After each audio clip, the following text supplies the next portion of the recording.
संस्कृत विद्यमाने आयोजित ईशा वास्त्योपनिषद या विषयावरील व्याख्यानात मी आर्या घटवाई, MA मल्टीडिसिप्लिनरीची विद्यार्थी, आपणा सर्वांचे शब्दसुमनांनी स्वागत करते.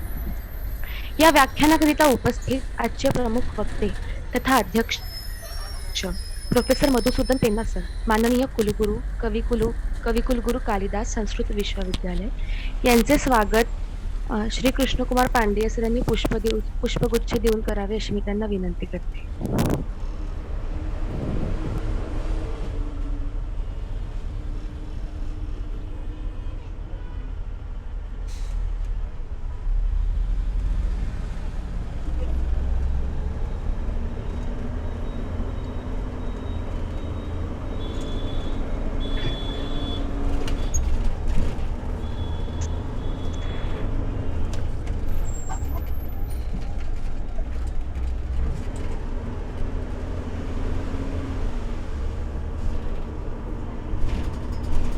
आर्या 2 मिनिट थांबा.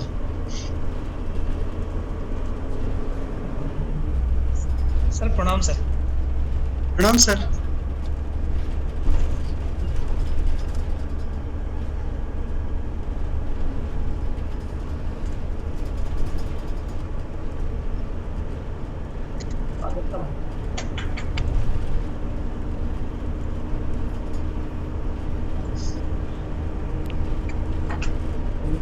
तसेच या व्याख्यानासाठी उपस्थित professor Nandapuri madam, professor Krishnakumar Pandey sir, Kavita Hole Acharya तथा कलापिनी अगस्ती आचार्य या सगळ्यांचे, तसेच इतर प्राध्यापकांचे व सगळ्या विद्यार्थीगणांचे मी मनापासून स्वागत करते.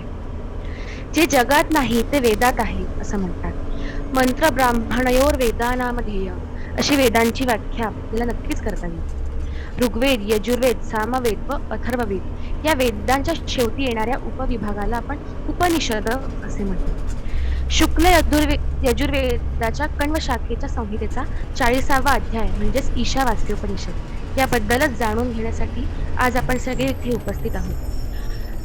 मित्रांनो, कुठल्याही गोष्टीची सुरुवात ही मंगलमय झाली पाहिजे असे म्हणतात. या कार्यक्रमाची सुरुवात सुद्धा मंगलमय व्हावी म्हणून मी राधा ठेंगडी हिला मंगलाचरण सादर करण्याकरिता आमंत्रित करते.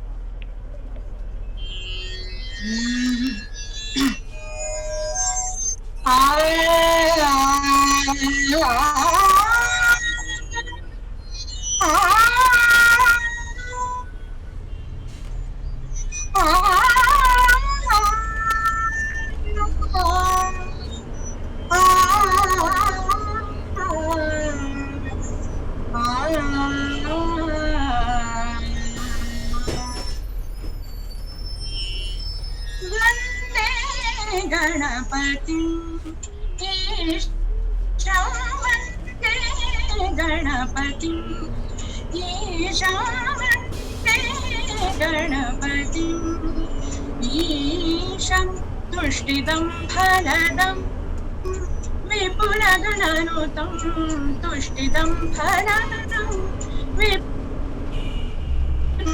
चन्द्रशापिनं गजमुखं गणपति ईशं वन्दे गणपति ईशं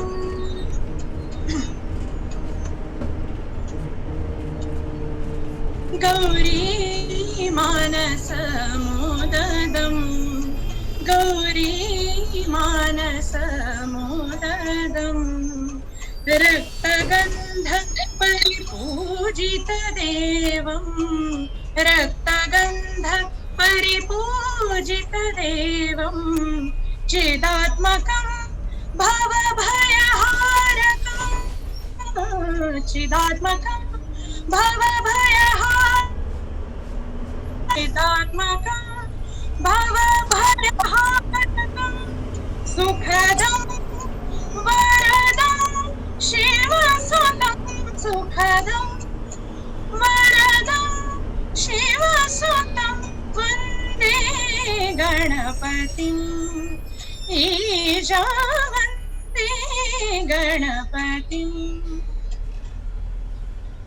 व्यासजनकयो गर्भहारिणं व्यासजनकयो गर्भहारिणं सिन्धुरदानव वधकरतारं सिन्धुरदानव वधकरतारं तदात्मकं सुखकरदर्शनम् तदात्मकं सुखकरदर्शनं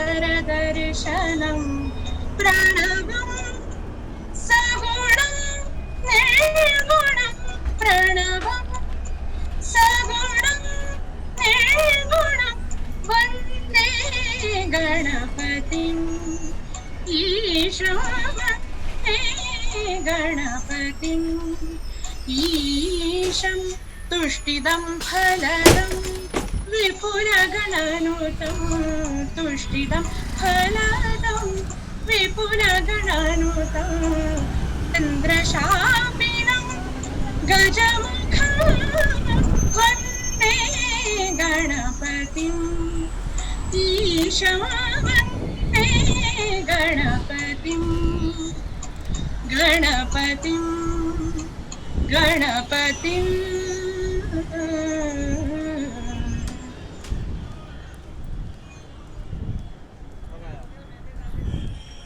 वा, अतिशय सुंदर असं मंगलाचरण आपल्या पुढे राधाने सादर केलेलं आहे. धन्यवाद राधा.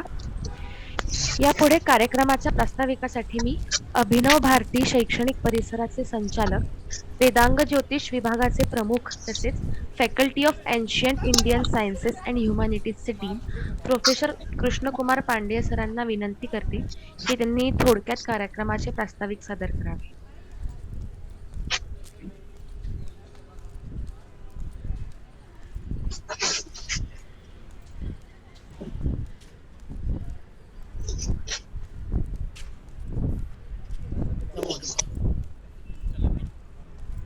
आज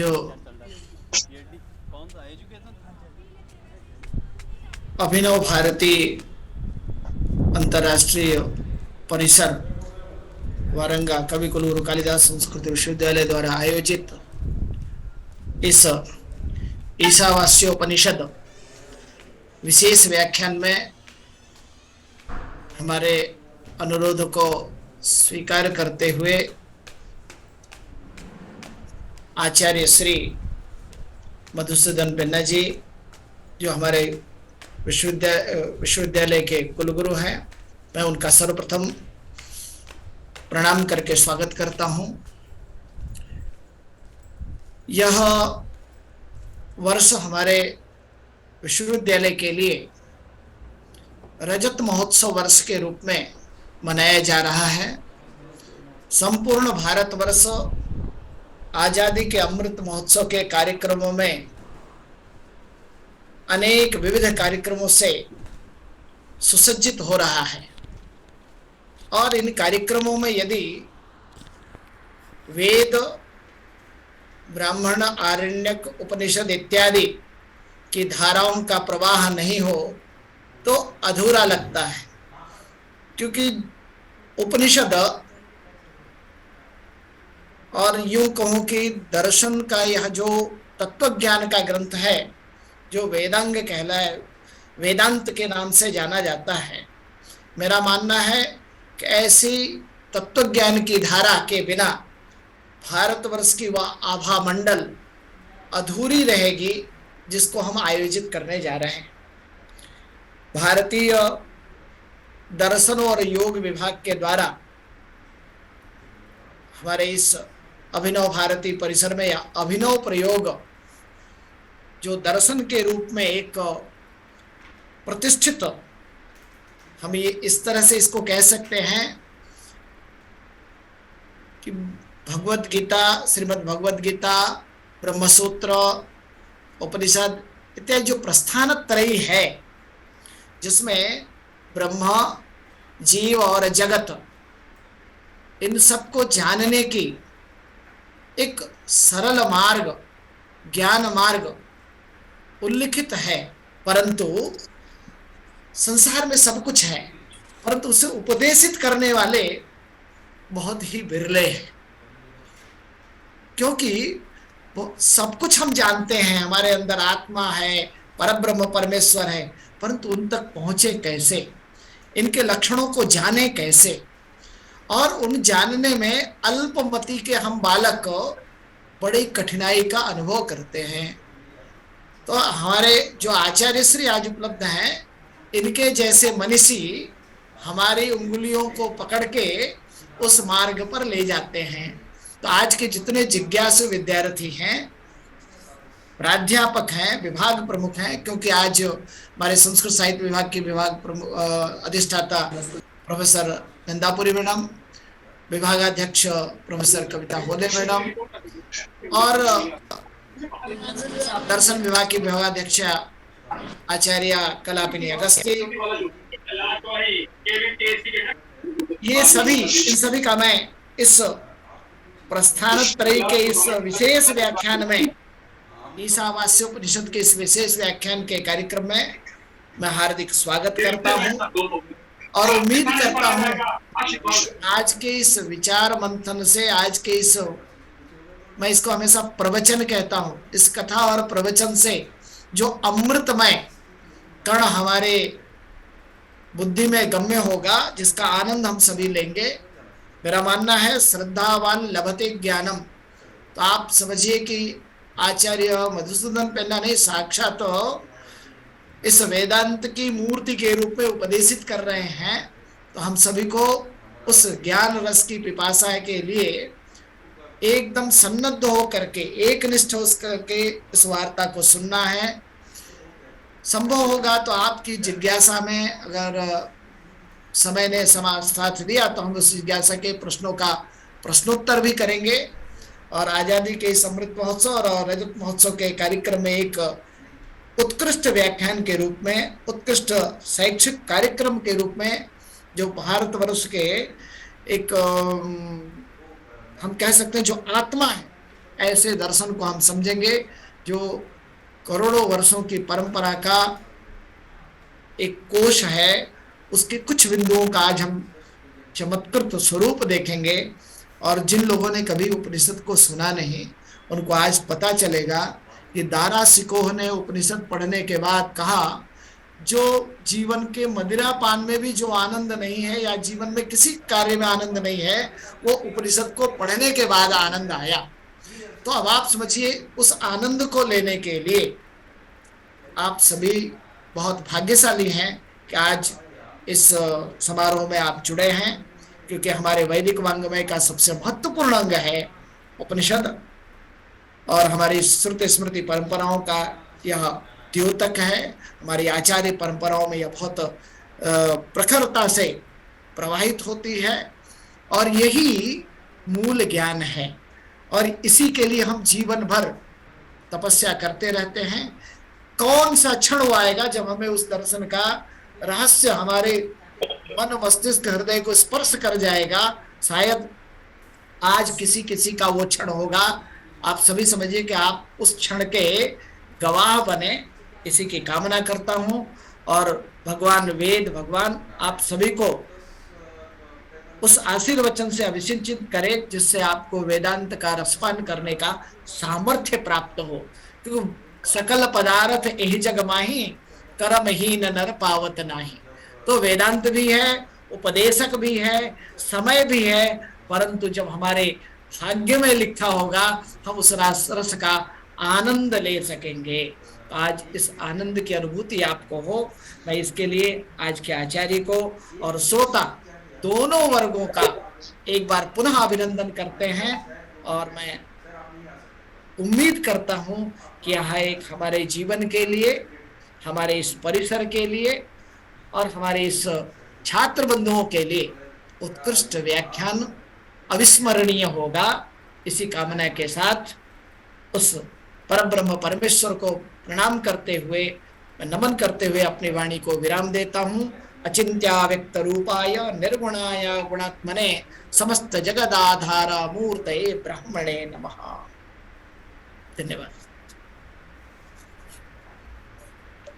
खूप धन्यवाद सर। प्रास्ताविकानंतर आपण वळूया मार्गदर्शनपर भाषणाकडे।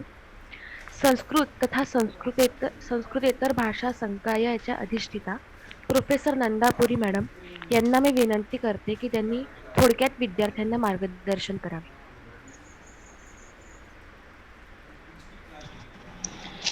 नमस्कार. आजपासून हा वर्ग सुरू होतो आहे. नवीन अध्ययनाला अभ्यासाला सुरुवात होते आहे. त्यामुळे अशा प्रसंगी कुलगुरूंचं व्याख्यान ही एक पर्वणी आहे विद्यार्थ्यांसाठी. आणि विद्यापीठाला जर जाणून घ्यायचं असेल तर विद्यापीठातल्या हे जे आयोजन आज केलं आहे वारंगा परिसरातला MA मल्टीडिसिप्लिनरी आणि योग यांच्या समन्वयाने जे आज या व्याख्यानाचं आयोजन केलेलं आहे ते खरोखर अतिशय उत्तम आहे. कारण अध्ययनाच्या प्रारंभीच जर आपल्याला अध्ययनाचा उद्देश कळू शकला आणि त्याचं स्वरूप कळू शकलं तर अध्ययन अतिशय उत्तम होईल. त्या दृष्टीने हा खूप चांगला एक प्रयोग आज होतो आहे, याचा आनंद आहे. दुसरी महत्वाची गोष्ट म्हणजे या अभ्यासक्रमामध्ये ग्रंथांचं अध्ययन करणं हा एक विषय झाला, पण ग्रंथांचं अध्ययन करत असताना ज्या लोकांनी या विषयांचं मंथन करून त्यातलं नवनीत बाहेर काढलेलं आहे ते नवनीत आपल्याला आस्वादायला मिळणं विद्यार्थ्यांना ही खूप मोठी गोष्ट असते. ही विद्यार्थ्यांसाठी खरोखर पर्वणी आहे. आणि ती आज पेन्ना सरांसारखे तत्वज्ञानाचे अभ्यासक, नुसते अभ्यासक नाही म्हणणार तर तत्वज्ञान ज्यांच्या नसानसात भिनलेलं आहे असे आपले माननीय कुलगुरू पेन्ना सर, त्यांच्या मुखातून साक्षात मधुसूदनस्य मुखात निसृतम ज्ञानमिदम यदि छात्राणां पुरतः उपस्थाप्यते चेत तद आनंदाय. तर ही उपनिषदाचं ईशावास्य उपनिषद आज यांच्या अभ्यासक्रमात असल्यामुळे कदाचित ठेवलं असेल, पण सरांकडे देण्यासारखं इतकं काही आहे की त्या एका ईशावास्य उपनिषदाच्या एका मंत्रातून सुद्धा ते तुमच्या समोर अख्ख्या उपनिषदांची परंपरा, त्यातली ज्ञान परंपरा आणि त्यातलं सगळं गांभीर्य तुमच्या समोर त्यांच्या व्याख्यानातून ते उलगडून दाखवू शकतात. वारंगा परिसराचे संचालक पण आज इथे उपस्थित आहेत आणि गोळवलकर, गुरुजी गोळवलकरांच्या परिसरात या परिसराच्या पण संचालिका इथे आहेत. या सर्वांच्या समोर विद्यार्थ्यांना एक मार्गदर्शन करणं विद्यार्थ्यांच्या दृष्टीने खूप महत्वाची गोष्ट आहे. त्यांना पुढे जाऊन या सगळ्याचा खूप फायदा होणार आहे. तर अशा प्रकारची व्याख्यानं पुन्हा पुन्हा आयोजित करावी. त्यात आता पांडे सरांनी रजत महोत्सवाचा उल्लेख केला.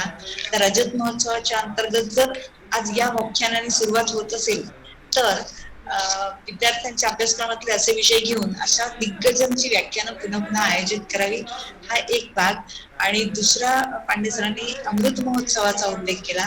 तर अमृत महोत्सवाचा एक आधार घेऊन या दृष्टिकोनातून संस्कृत साहित्याकडे पाहत असताना ज्या काही या विभूतींचं वर्णन संस्कृत साहित्यामध्ये आलेलं आहे, आझादीसाठी म्हणजे स्वातंत्र्यासाठी ज्यांनी बलिदान दिलेलं आहे अशा लोकांचं जीवन संस्कृत साहित्यातही वर्णन केलेलं आहे. तर अशा संस्कृत साहित्यावर आधारित सुद्धा आपण अशा प्रकारची व्याख्यानमाला सुरू करावी. आणि अशा 2 किंवा 3 विभागांच्या समन्वयाने जेव्हा एखादी व्याख्यानमाला होते तेव्हा त्या विषयांचं आदान प्रदान खूप चांगल्या पद्धतीने होऊ शकतं.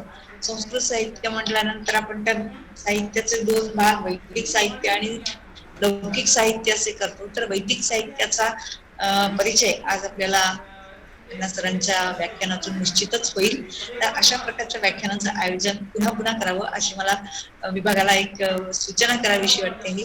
आणि आज हे जे नवीन विद्यार्थी सगळे आलेले आहेत या नवीन विद्यार्थ्यांनी हा एक आभासी पद्धतीने होणारी ही व्याख्यानमाला असली तरी सुद्धा अध्ययनाचा हा एक नवीन आयाम आहे असं समजून लक्षपूर्वक ही व्याख्यानं ऐकावी, त्यांचं अध्ययन करावं त्या विषयांचं आणि आपल्या विषयामध्ये प्रावीण्य मिळवावं.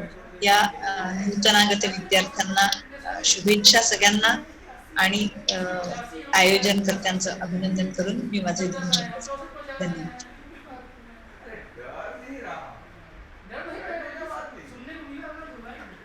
धन्यवाद आचार्य, आपण खरंच विद्यार्थ्यांना मोलाचे मार्गदर्शन केले. आपण सगळे ज्यासाठी या तिथे जमलो आहोत त्या ईशावास्योपनिषद या विषयावरील व्याख्यानाकडे आपण वळूया. तत्पूर्वी मी सगळ्यांना सांगू इच्छिते की हे व्याख्यान आपल्या पुढे 2 भागांमध्ये प्रस्तुत होणार आहे. त्यातील पहिले पुष्प आज आपल्या पुढे प्रस्तुत होईल व दुसरे येत्या 22 एप्रिलला अर्थात शुक्रवारी याच वेळेत आपल्यासमोर प्रस्तुत होईल. आजचे आपले प्रमुख वक्ते श्री पेन्ना सर. एखाद्या परिवारात वडील जी भूमिका निभावतात तशीच आपल्या संस्कृत विश्वविद्यालयाचे वडिलांची भूमिका पेन्ना सर खूप उत्तमरित्या निभावत आहेत हे आपल्या सगळ्यांनाच माहिती आहे. सरांचं कार्य एवढं मोठं आहे की खरंच त्यांचा परिचय शब्दात मांडता येणार नाही. आपण त्यांचा ज्ञानाचा परिचय आता त्यांच्या व्याख्यानातून घेणारच आहोत. तर मित्रांनो, मी काही वेळ न दवडता लगेच सरांना विनंती करते की त्यांनी व्याख्यानास प्रारंभ करा.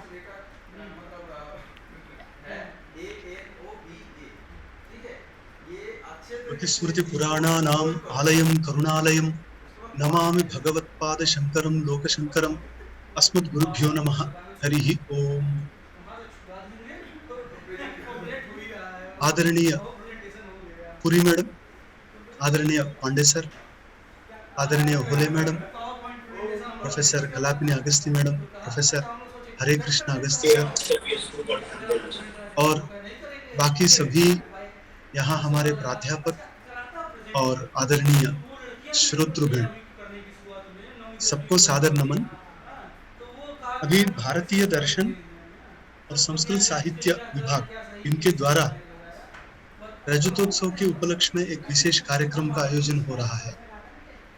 ये हमारे विश्वविद्यालय के लिए बहुत आनंद की बात है, क्योंकि जैसे पुरी मैडम ने अपने वक्तव्य में कहा कि संस्कृत विश्वविद्यालय के रजतोत्सव और भारत देश के अमृत महोत्सव दोनों निमित्त है इसके लिए, और आप सभी नए जो भी छात्र हैं उनके लिए भी एक ओरिएंटेशन, इस दृष्टि से ये व्याख्यान इसका आयोजन हो रहा है. मेरे दृष्टि में ये व्याख्यान ऐसा नहीं है, ये हम साथ साथ टेक्स्ट पढ़ेंगे, क्योंकि जीवन में एक उपनिषद ग्रंथ का आकलन होना ये बहुत आनंद की बात है. मैं मानता हूँ, जैसे शोपेनहावर ने कहा, शोपेनहावर कि रोज रात एक उपनिषद पढ़ के ही वो सोते थे, बाकी सब एक सीरियल देखकर ही सोते हैं आजकल भी वैसे देखते हैं हम. तो हम उपनिषद ग्रंथों का ये हमारा वारसा है, ये समझकर हम इसका ज्ञान लेने का प्रयास करेंगे. और इसमें आप जानते हैं हमारी भारत देश का अस्तित्व संस्कृत, मगर संस्कृत क्या है? एक भाषा है. तो लोग कहते हैं संस्कृत एक भाषा है, पाली, प्राकृत, मराठी, तेलुगु जैसे भाषा, मगर संस्कृत एक भाषा नहीं, एक जीव नदी है. संस्कृत इस भारत देश की अस्मिता है, क्योंकि इसी संस्कृत के द्वारा हमारे पूर्वजों ने अपने अपने अत्यंत गंभीर विचार, गंभीर चिंतन, तत्वज्ञान, सब कुछ हमारे सामने रखा है. आप जानते हैं भारत देश का, आप कोई भी नाम ले लीजिए, भारत देश का साहित्य, वाङ्मय, तत्वज्ञान, विज्ञान, कला, शास्त्र, आप कोई भी नाम लो, वो सब किस भाषा में उपलब्ध है? तो अत्यंत प्राचीन संस्कृत में ही उपलब्ध है. इसीलिए संस्कृत ये अलग न होते हुए भारत देश की अस्मिता है. इसी में हमारे पूर्वजों ने अपना विज्ञान भी निक्षिप्त किया है और तत्वज्ञान भी निक्षिप्त किया है. तत्वज्ञान यही भारतीय दर्शन का हृदय है और अपने सारे प्राचीन ग्रंथों का मूलभूत रहस्य है. अब हम समझने का प्रयास करेंगे कि ये प्राचीन वाङ्मय कहाँ से शुरू होकर गंगा जैसे प्रवाहित अपने तक आ गया है, देखेंगे. तो हम देखते हैं अत्यंत प्राचीन वाङ्मय वेद. वेद के पहले क्या था, इसका आप अगर प्रयत्न करेंगे जानने का, तो आपको शायद कोई उत्तर नहीं मिलेगा, क्योंकि वेद अनादि, तस्य वै निश्वसितम वेदाः ऐसा कहा जाता है.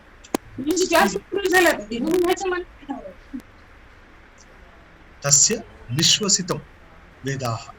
सो ये जो वेद कहा जाता है, ये ईश्वर का निश्वास रूप से, अनायास, सहज रूप से ये प्रकट है. ऐसे वेद को हम मानते हैं.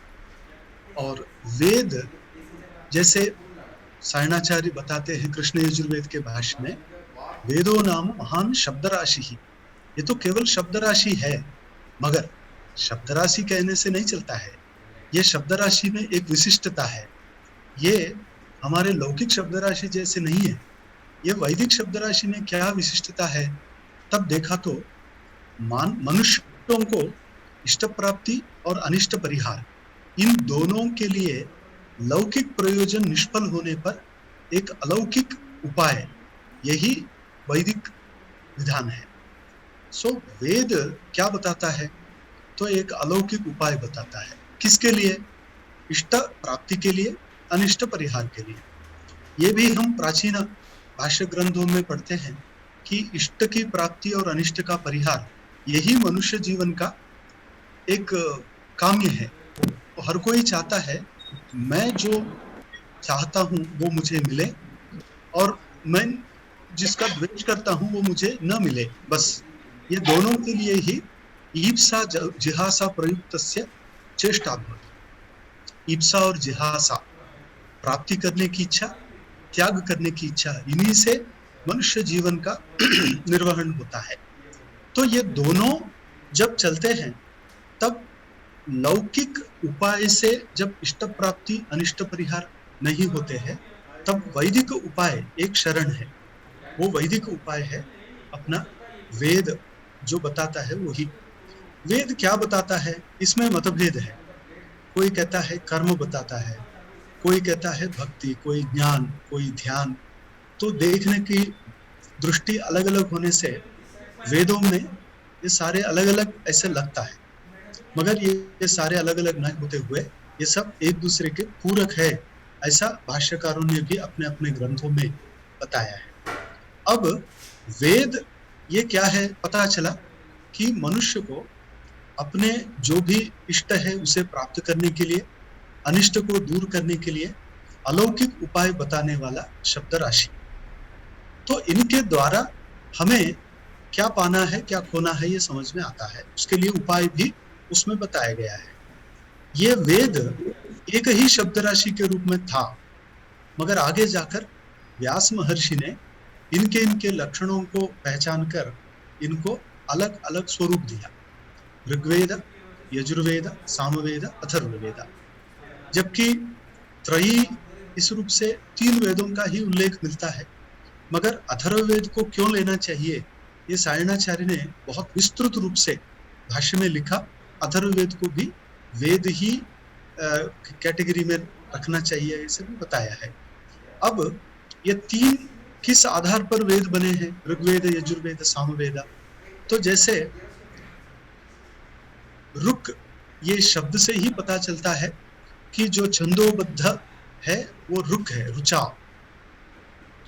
और जो गान प्रधान है उनको गीतिषु सामाख्या, ऐसे मीमांसा सूत्र के आधार पर गायन करने के लिए योग्य है तो सामवेद के मंत्र, और यज्ञ कर्म में उपयोग मंत्र को यजुर्वेद मंत्र ऐसा नाम मिलता है।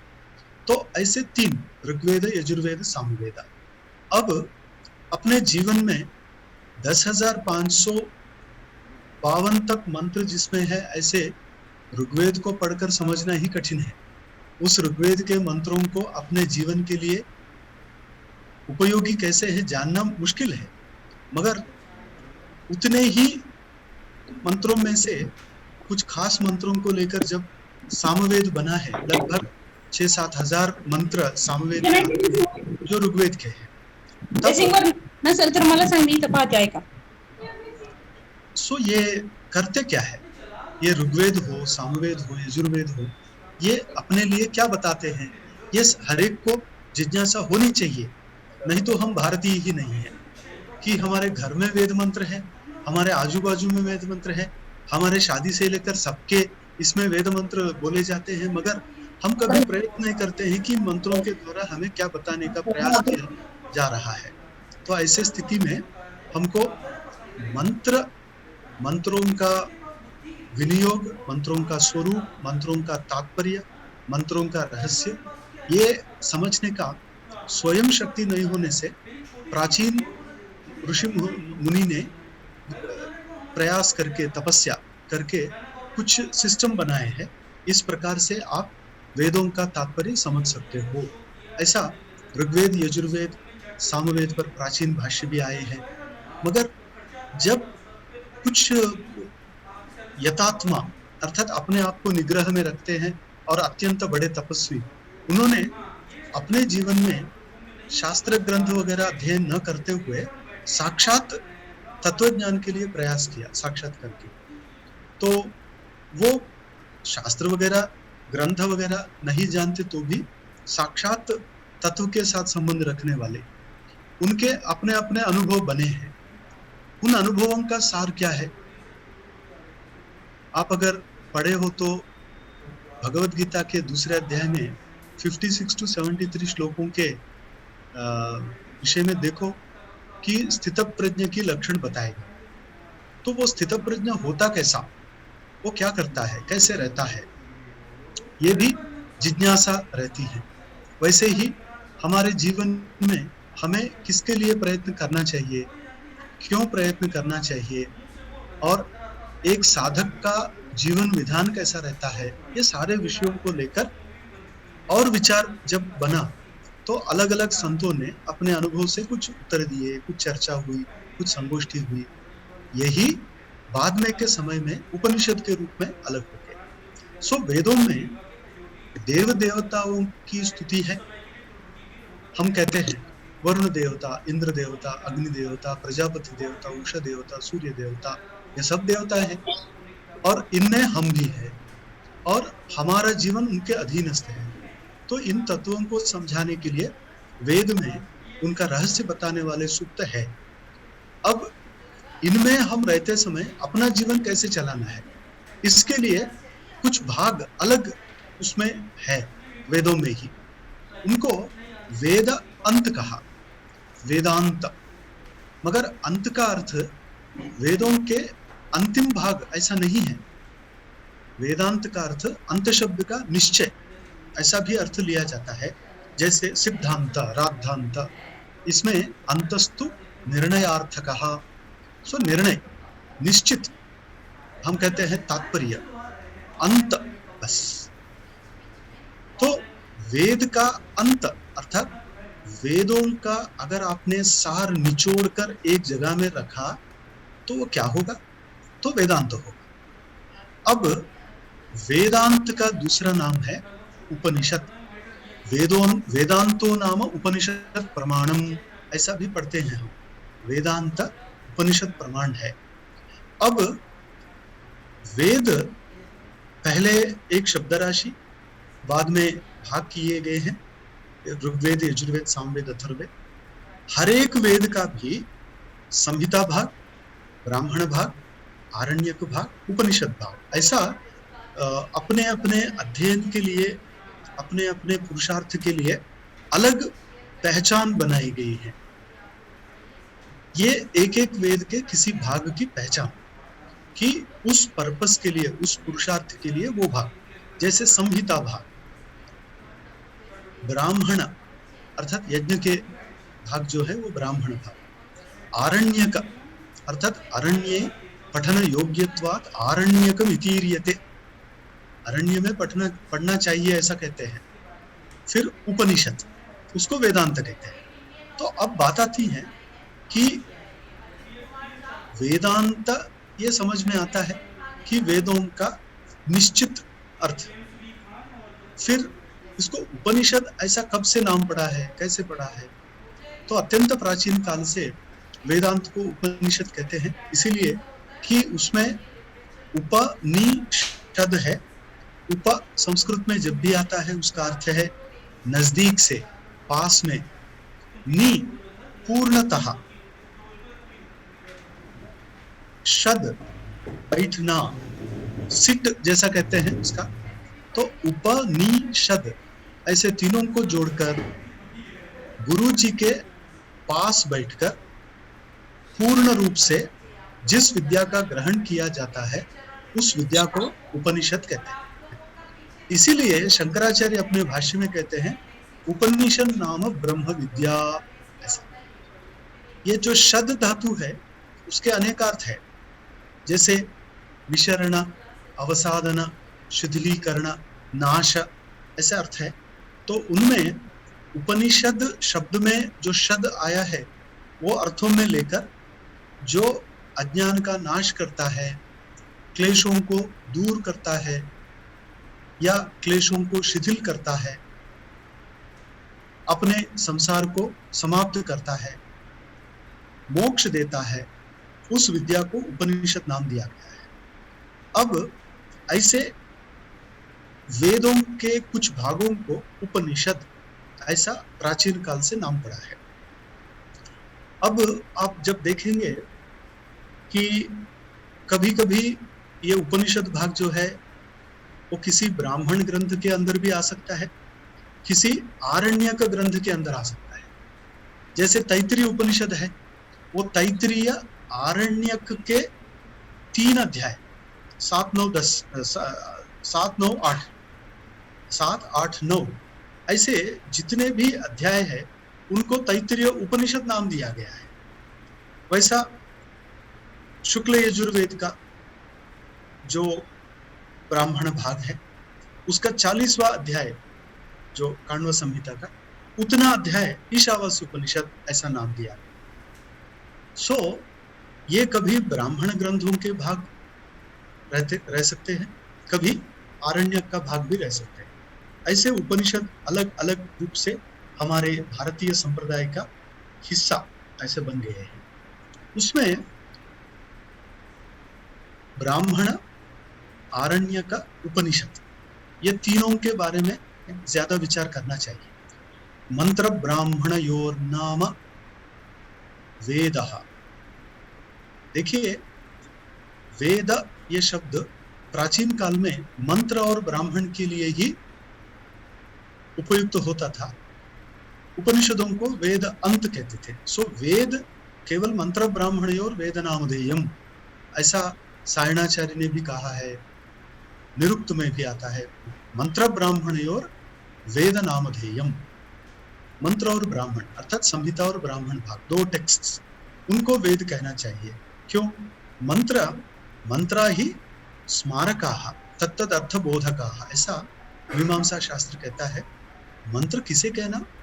मंत्र किसी यज्ञ क्रिया में उस अर्थ को याद दिलाने वाला वो जो है वो मंत्र याद दिलाता है कि फॉर एग्जाम्पल इत्यनेन घृतम उपस्पृश्य अप उपस्पृश्य ऐसा जब कहता है तो इत्यनेन जो एक मंत्र वहां आता है, वो मंत्र और वो क्रिया दोनों का संबंध रहता है। ऐसा ब्राह्मणम अर्थात मंत्र व्याख्यानात्मको वेद भागः ब्राह्मणम ऐसा कहा जाता है। ब्रह्म इस शब्द के अनेक अर्थों में एक अर्थ है यज्ञ। यज्ञो वै विष्णु यज्ञ एवान्ततः प्रतिष्ठति सोत्र जुहोति विष्णवे स्वाहा यज्ञाय स्वाहा प्रतिष्ठायै स्वाहेति ऐसा जब कहते हैं सो वो ब्रह्म वही यज्ञ है, वही विष्णु है, व्यापकत्वात् विष्णु ऐसा। तो वो ब्रह्म अर्थात यज्ञ जिस ग्रंथ में विस्तृत पूर्वक बताया गया है उसे ब्राह्मण ऐसा नाम देकर बताया है। वो किसी जातिवाचक नहीं है, वो यज्ञ व्याख्यानात्मक वेद भाग उसे ब्राह्मण कहते हैं।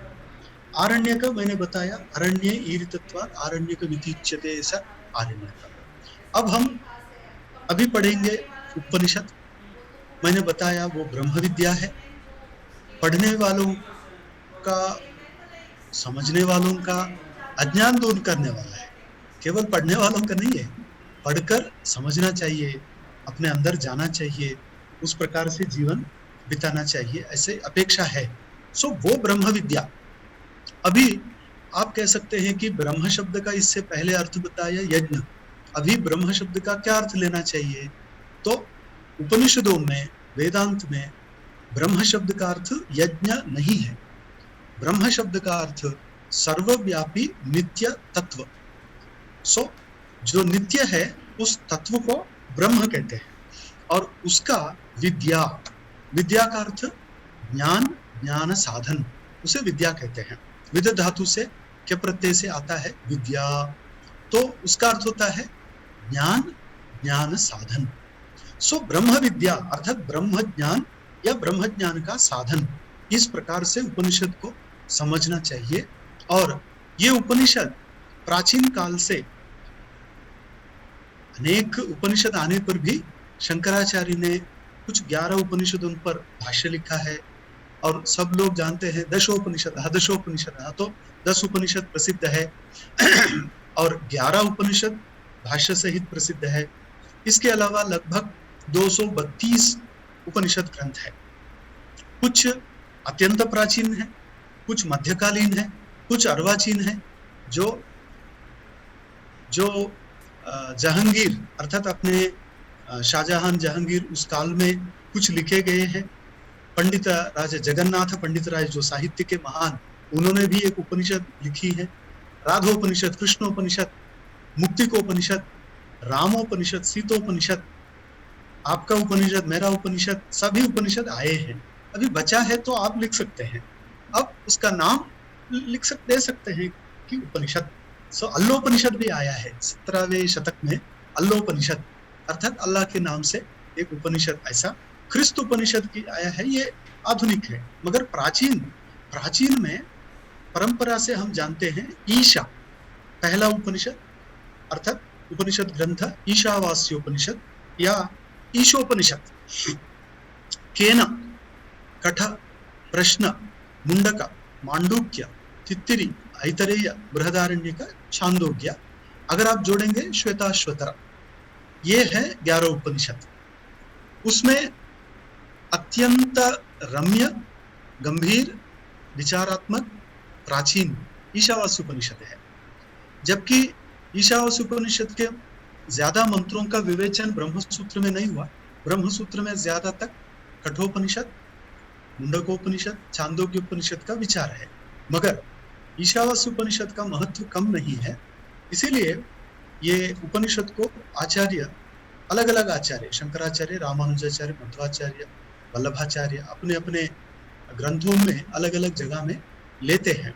ये ईशावास्य उपनिषद। उपनिषदों का नाम जनरली उसके पहले मंत्र का पहले शब्द से पड़ता है। ईशावास्यम इदं सर्वम, ऐसा ये उपनिषद शुरू होता है। तो शुरू में ईशा आया तो ईशोपनिषद या ईशावास्य उपनिषद। केनेशितं पतति प्रेषितं मनः केन प्राणः प्रथमः प्रैतियुक्तः, ऐसा मंत्र शुरू होता है तो केनोपनिषद, क्योंकि पहला शब्द केना। मगर कठोपनिषद का ऐसा नाम नहीं है, कारण कि उषण हवे वाजस्रवसः सर्ववेदसं ददौ, वहां कठ शब्द नहीं है, मगर काठक इस शब्द से कठोपनिषद उसका नाम पड़ा है। मुंडका, वहां भी शब्द नहीं है। मुंडका इसका अर्थ सन्यासी। तो मुंडक सन्यासियों के लिए जो मंत्र है उनको मुंडकोपनिषद करके प्राचुर्य पड़ा है। वैसा कभी शाखा के नाम से, कभी मंत्र के पहले नाम से, पहले शब्द से, कभी उसके विषय के आधार पर उपनिषदों का नाम पड़ता है। मगर ये उपनिषद अत्यंत रहस्य विद्या ऐसे प्राचीन काल में मानते थे। इसीलिए गुरु और शिष्य आपस में बैठकर अत्यंत कठोर तपस्या करते समय एक दूसरे से चर्चा करके उपनिषद ग्रहण करते थे। इसीलिए इनको उपनिषद नाम ब्रह्म विद्या, रहस्य विद्या ऐसा भी नाम पड़ता है। तो ये है उपनिषद, उसमें ईशावास्य उपनिषद। ईशावास्य उपनिषद वैसा तो 18 मंत्रों के उपनिषद है। इसमें ईश्वर, कर्म, अविद्या, विद्या, संभूति, असंभूति और उपासना के क्रम में अपने अज्ञान को दूर करने के लिए भगवान से प्रार्थना और अंतिम साधक की अवस्था ये बताए जाते हैं। इसलिए छोटा होते हुए भी अत्यंत गंभीर ऐसा उपनिषद है। अब प्रश्न पड़ता है ईशावास्य उपनिषद के बारे में कि ये जो 40वां अध्याय है उसके पहले अर्थात 39 अध्यायों में यज्ञ का संदर्भ आया है। यज्ञ के संदर्भ में जब ये भी अध्याय आता है तो ईशावास्यम् इत्यादयः मंत्राः कर्मसु विनियुक्ताः। ये एक साधारण अंडरस्टैंडिंग है कि ईशावास्यम इदम सर्वम यत्किंच जगत्याम जगत इत्यादि मंत्र जो है उनका भी अलग अलग कर्म में विनियोग होना चाहिए, ऐसा किसी को लग सकता है। ये यथार्थ या अयथार्थ अर्थात उनको बरोबर ही लग रहा है कि नहीं, इस दृष्टि से प्राचीन काल में इस पर वृत्तियां और भाष्य लिखकर विचार जब किया गया, शंकराचार्य ने अपने भाष्य में ये स्पष्ट किया है कि ईशावास्यम इत्यादयो मंत्राः कर्मसु अविनियुक्ताः। ये उनका स्पष्ट सिद्धांत है कि ये जो 18 मंत्र है इनका कर्म में विनियोग नहीं है। ये मंत्र आगे आएंगे, ईशावास्यम यहाँ से कुर्वन्नेवेह कर्माणि इत्यादि, इन मंत्रों का यज्ञ कर्म में विनियोग नहीं है। बाकी मंत्र किसी उपनिषद मंत्र का इस प्रकार से नहीं, मगर कुछ संहिता मंत्र उपनिषदों में आए हैं जिनका कहीं ना कहीं, जैसे नवो नवो भवति जायमानोन्नाम केतुक्षसामेत्यग्रे भागम देवेभ्यो आतपति, ये नवो नवो भवति जायमानोन्नाम, ये मंत्र यज्ञ क्रिया में भी आता है, अपने उपनिषद में भी आता है, मगर ईशावास्य उपनिषद का कोई भी मंत्र यज्ञ कर्म में अविनियुक्ताः, ये पहले शंकराचार्य ने एक प्रपोजिशन रखा सामने। क्यों ये प्रश्न पड़ता है कि क्यों नहीं, क्यों यज्ञ कर्म में इनका विनियोग नहीं करना? क्योंकि शंकराचार्य कहते हैं ये मंत्र आत्मा का यथार्थ स्वरूप बताने के लिए आए हैं, इसीलिए यज्ञ कर्म और आत्म स्वरूप ये परस्पर विरुद्ध है। क्योंकि यज्ञ एक कर्म है, एक क्रिया है, और आत्मा न क्रिया है न क्रियाजन्य है। ये महत्वपूर्ण सिद्धांत लेकर शंकराचार्य ने भाष्य का आरंभ किया है। अब हमें प्रश्न पड़ता है, आत्मा कर्म नहीं, क्रिया नहीं है क्या? ठीक है, क्रिया शेष भी नहीं है क्या? नहीं, क्योंकि साधारण क्रिया वेदांत में 4 प्रकार, कर्म जिसे कहते हैं वो वेदांत में 4 प्रकार, कहीं 3 प्रकार माने हैं, व्याकरण में 4 प्रकार, मगर भर्तृहरि के इसमें तो 7 प्रकार बताए गए हैं। अब हम शंकराचार्य ने कितने बताए? तो 4 बताए हैं। उसमें संस्कार्य, उत्पाद्य, विकार्य, प्राप्य, ये 4 है कर्म के प्रकार। तो आप थोड़ा ऑब्जर्व करना, जब सोमम सुनोति ऐसा एक वाक्य है, सोम रस निकाला जा रहा है। अब सोम लता से सोम रस निष्पीड़न करके सवन करके लिया जाता है, सोम रसः।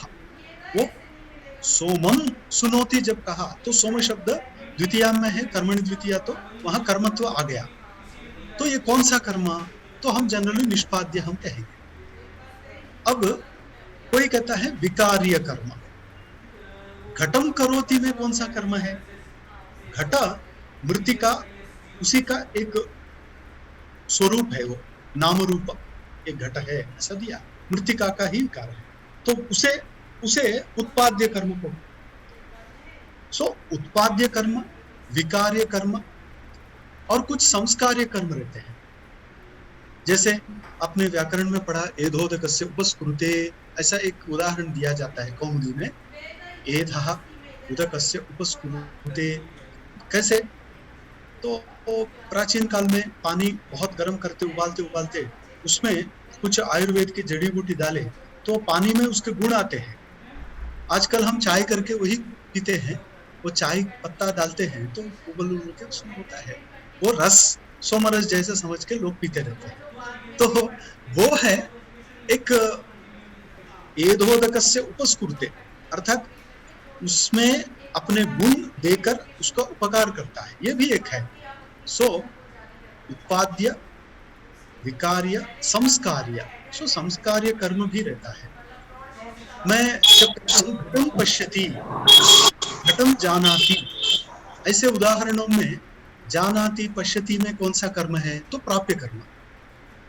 वहां क्रियागत विकार अभावः, ऐसा व्याख्यान में बताते हैं। सो क्रियाजन्य विकार अभावः, क्रिया से कोई विकार जब किसी पदार्थ में दिखाई नहीं देता है तब उसको प्राप्य कर्म समझो। अहम घटम दृष्टवान, मेरे देखने से घट में कुछ नहीं होता। अहम घटम कृतवान, तो मृतिका को घट किया तो दिखता है, ये पहले मृतिका थी अभी घट बना, मगर मैंने देखा जस्ट, तो घट में कोई परिवर्तन नहीं होगा। तो इसको कहते हैं प्राप्य कर्म। अब शंकराचार्य का कहना है आत्मा को इन चारों में किस कर्म के वर्ग में डालना है।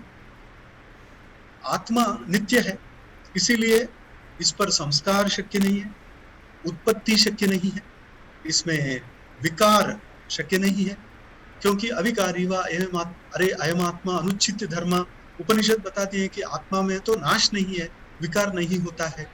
सो आप किसी भी प्रकार से देखा तो आत्मा को कर्मत्व नहीं है।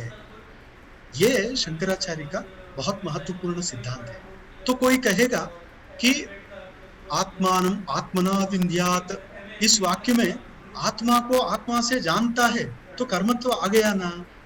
तो कहते हैं वो औपचारिक कर्मत्व है, वो प्रधान कर्मत्व नहीं है, कि वहां सच में देखने वाला देखने के जो पदार्थ है उससे अलग नहीं है। खुद को देख रहा है, इसका अर्थ दो है क्या? नहीं है। तब भूषण सार में ये उदाहरण देकर कहते हैं तथा ही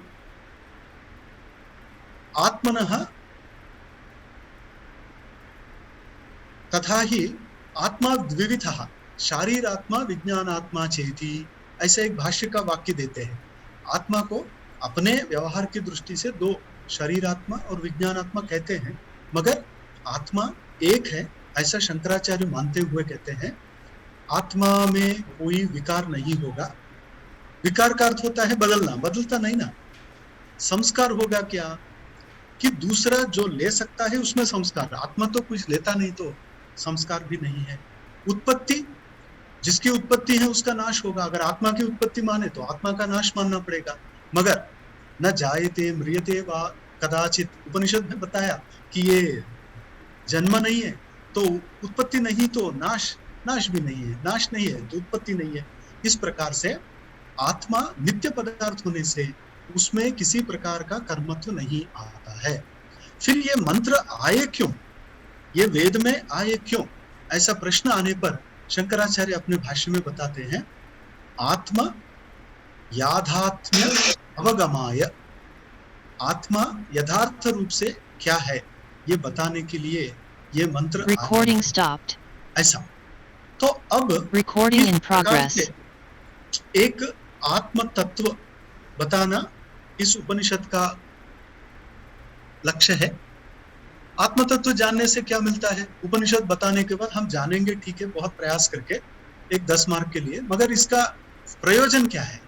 तो इसका कहा जाता है कि आत्मज्ञान, इसका अलग कोई प्रयोजन नहीं रहता है। मोक्ष, आत्मज्ञान अपने आप में परिपूर्ण है, उसका स्वरूप ही मोक्ष है।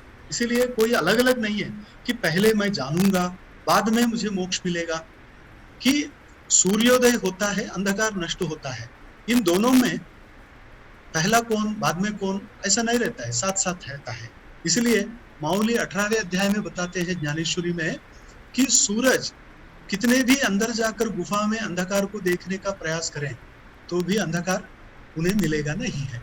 सो ये साथ साथ है, ये बाद में पहले ये आता है सूर्योदय होने के बाद में जाकर अंधकार नष्ट होता है, ऐसा तो नहीं होता। इस प्रकार से यहाँ आत्मा यथार्थ रूप से क्या है वो जानने ही पुरुषार्थ, परम पुरुषार्थ है, मगर वो आत्मा में कोई क्रिया नहीं है। ये महत्वपूर्ण सिद्धांत, इसी को दोहराते हैं माउली, क्रिया कीर्ण साहे तरी अद्वैती भक्ति आहे कहते समय उसमें किसी प्रकार की क्रिया शक्य नहीं है, ऐसा स्पष्ट किया है। अब हम पहला मंत्र देखेंगे कि ईशावास्यमिदं सर्वं यत्किंच जगत्यां जगत् तेन त्यक्तेन भुञ्जीथाः मा गृधः कस्य स्विद्धनम्। ईशावास्यमिदं सर्वं, सर्व शब्द आया है, यावत्वम सर्वशब्दार्थः, न्याय शास्त्र में शक्तिवाद ग्रंथ में आता है यावत, यही सर्व शब्द का अर्थात आप सर्व, इसका क्या अर्थ लेना है? सर्वम, अहम सर्वम जानामि, इसका अर्थ क्या है? अहम सर्वम जानामि, इसका अर्थ मैं जितना जानता हूं उतना ही सर्व शब्द का अर्थ है वहां। ईश्वरः सर्वम जानाति, उसका अर्थ तब तो सर्व शब्द का अर्थ जितना भी ज्ञेय नाम से है वो सब कुछ। तो सर्व शब्द विवक्षा के अनुसार कम ज्यादा अर्थ दे सकता है, इसीलिए गदाधर भट्टाचार्य कहते हैं यावत्वम, अर्थात जितना वो चाहता है उतना। इसीलिए यत्किंच जगत्याम जगत तत्सर्वम, ऐसा उसमें अन्वय जोड़ना चाहिए। यत्किंचित जगत्याम, जगत ये जो शब्द है दो लिंगों में है, जगती जगत, ये शब्द आता है गम धातु से।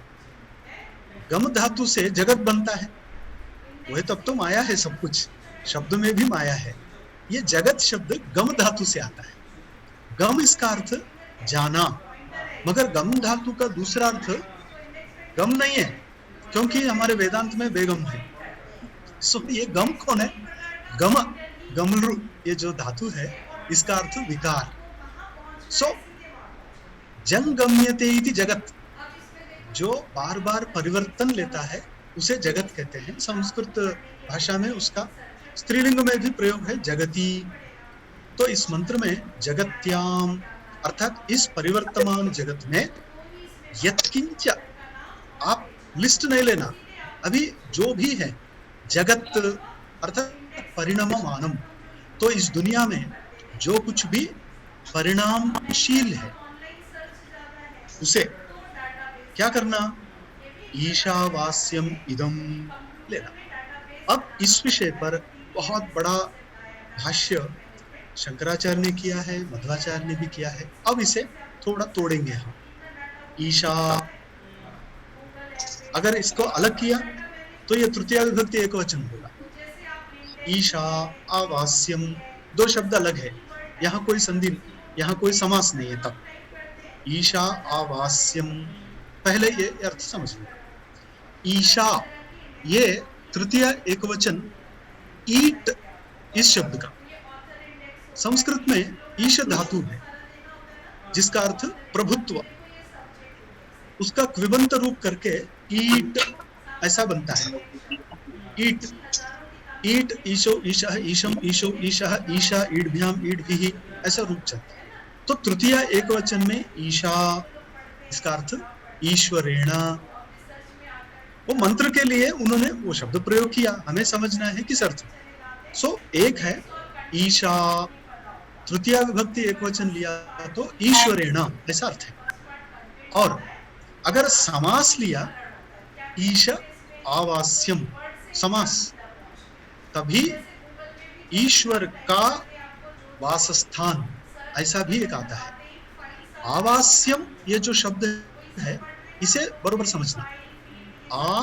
वस, आवास्यम ऐसा बनता है। वस धातु दो अर्थों में भी है, वस निवासे, वस आच्छादने, ऐसा।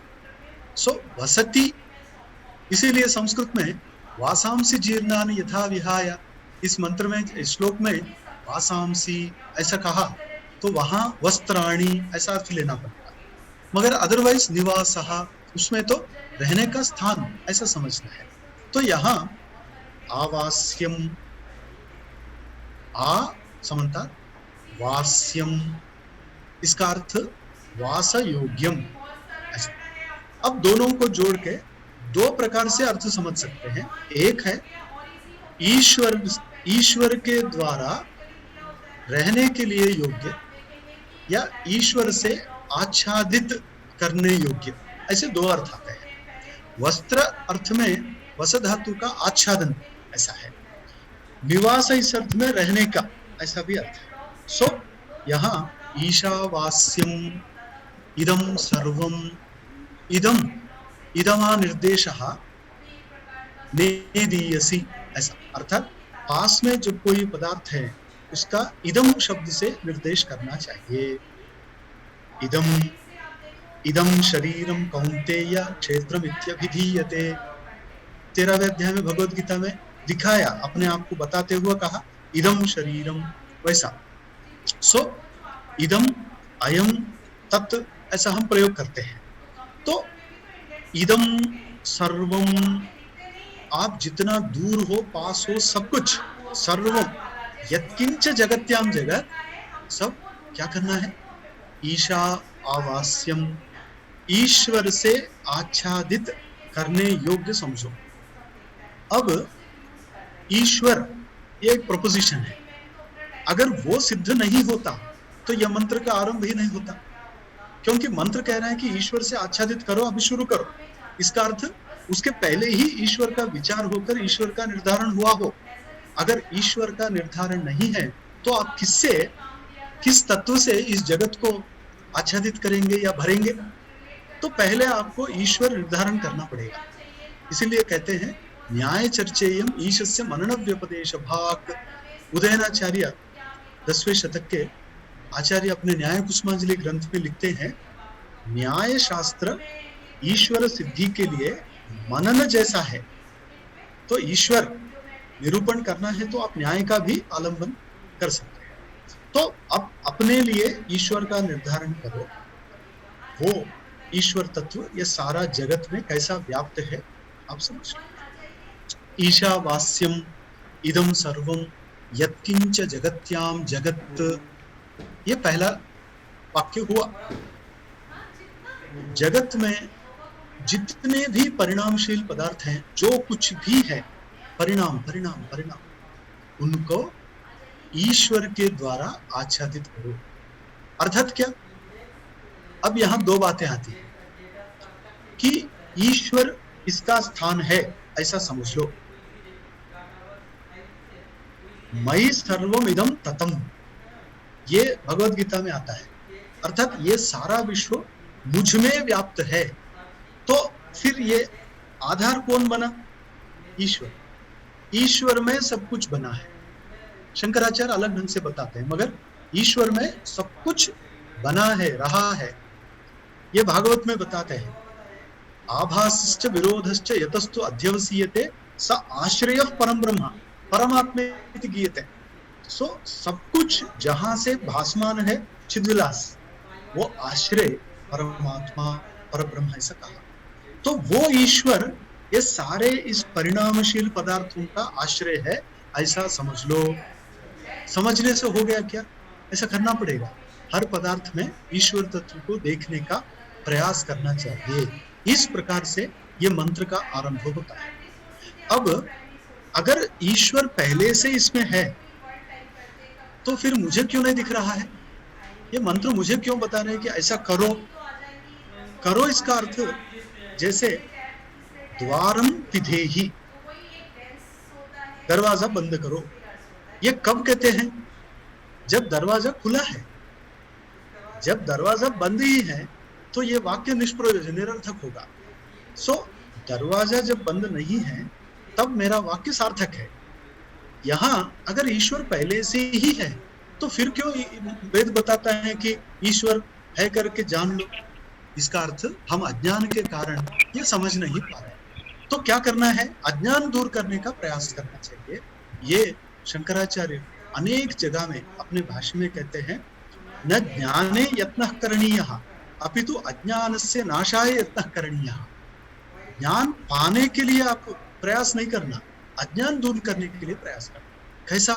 तो कहते हैं कि सूरज का प्रकाश बाहर है, आप अंदर है, अंधेरे में तड़प रहे हैं। आप सूरज को पूर्व दिशा में लाकर रखने का बड़ा प्रयास मत कीजिए, आप खिड़की खोलिए, इतना। सो खिड़की खोलने से सूर्य रश्मि, रोशनी वो अपने आप आएगी ना। वैसे ही अपने अंधकार को, अपने अज्ञान को दूर करने मात्र से आत्मज्ञान अपने आप प्रस्फुरित होता।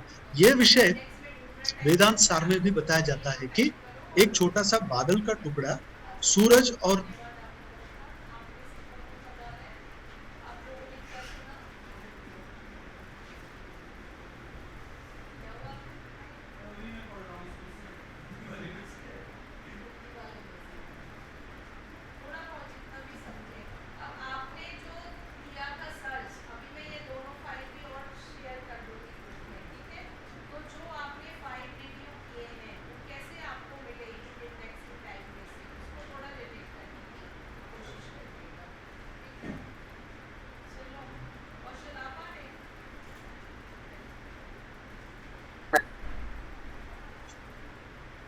तेन त्यक्तेन भुंजीथाः।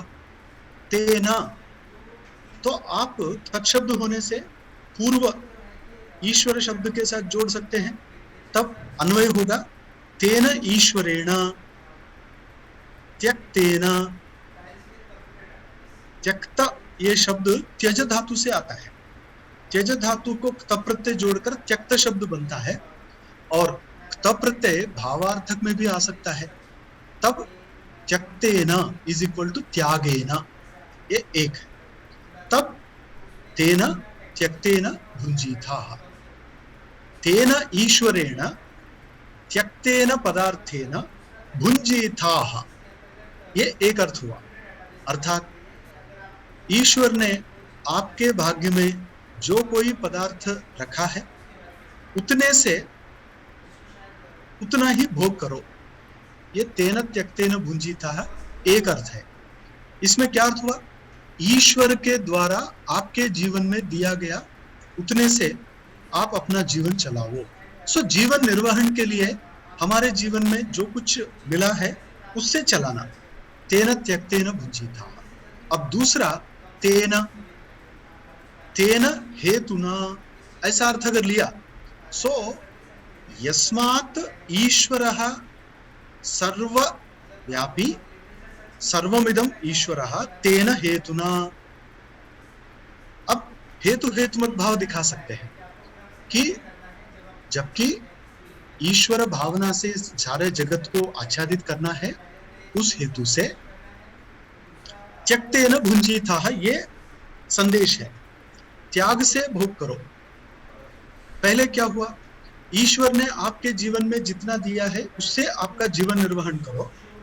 दूसरा आता है, जबकि ईश्वर सर्वव्यापी है इसीलिए त्याग से भोग करो, अर्थात कहीं भी ममत्व मत रखो, ये इसका रहस्यार्थ है।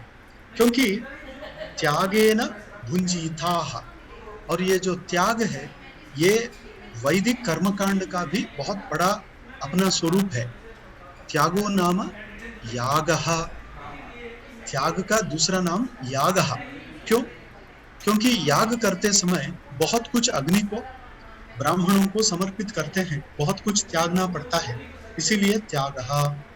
फिर ये त्याग के दूसरे अर्थ में बताते हैं क्या है कि मंत्रोच्चारण पूर्वकम तस्य तस्य द्रव्यस्य अग्नौ विधिवत समर्पणम त्यागः, वही याग शब्दार्थः। अब तेन त्यक्तेन भुंजीथाः क्या बताया? ईश्वर सर्वव्यापी होने के कारण, ईश्वर ही सब कुछ होने के कारण, ये सब कुछ ईश्वर का ही साम्राज्य होने के कारण त्यक्तेन भुंजीथाः, त्याग के द्वारा भोग करो। अर्थात कहीं भी ममत्व ज्यादा मत रखो कि मैं एनआईटी में ही रहूंगा, मैं वरंगा में ही रहूंगा, मैं रामटेक में ही रहूंगा, ऐसा ममत्व मत रखो। ये मेरा चेयर है, कोई यहाँ नहीं बैठना, ऐसा ममत्व मत रखो। क्योंकि जो शरीर इस चेयर में आज बैठेगा वो कभी न कभी सारे पृथ्वी को ही छोड़ जाएगा। इसीलिए त्यक्तेन भुंजीथाः, और प्यार से बता रहे माँ गृथः, गृधिम माँ कार्षीः, गृधि गृधना इसका अर्थ लोभः, माँ कार्षीः लोभ मत करो, ये बताने के लिए माँ गृथः ऐसा कहा। अगर आप एक वाक्य करेंगे माँ गृथः कस्यस्वित् धनम, एक वाक्य बनाओ, तब क्या होगा? कस्यस्वित् अर्थात कस्यापि धनम माँ गृथः, एक वाक्य। तब अर्थ क्या होगा? किसी का भी धन का लोभ मत करो। मगर वाक्य भेद कर सकते हैं, अलग अलग दो वाक्य बनाना है तो माँ गृथः एक वाक्य बन गया कि लोभ मत करो। दूसरा वाक्य कस्यस्वित् धनम, क्वेश्चन काकू, ये किसका धन है? ये दूसरा, उसका उत्तर उसी में है, प्रश्नोत्तर अलंकार है। ये एक आप पढ़ते हैं अलंकार शास्त्र में, प्रश्नोत्तर अलंकार, उसी में प्रश्न उसी में उत्तर। कस्यस्वित् धनम प्रश्न, किसका धन है ये सब कुछ, उत्तर है कस्य स्विद्धनम कस्य कम, इसका अर्थ ब्रह्म, ब्रह्मणो धनम, ये उत्तर भी है।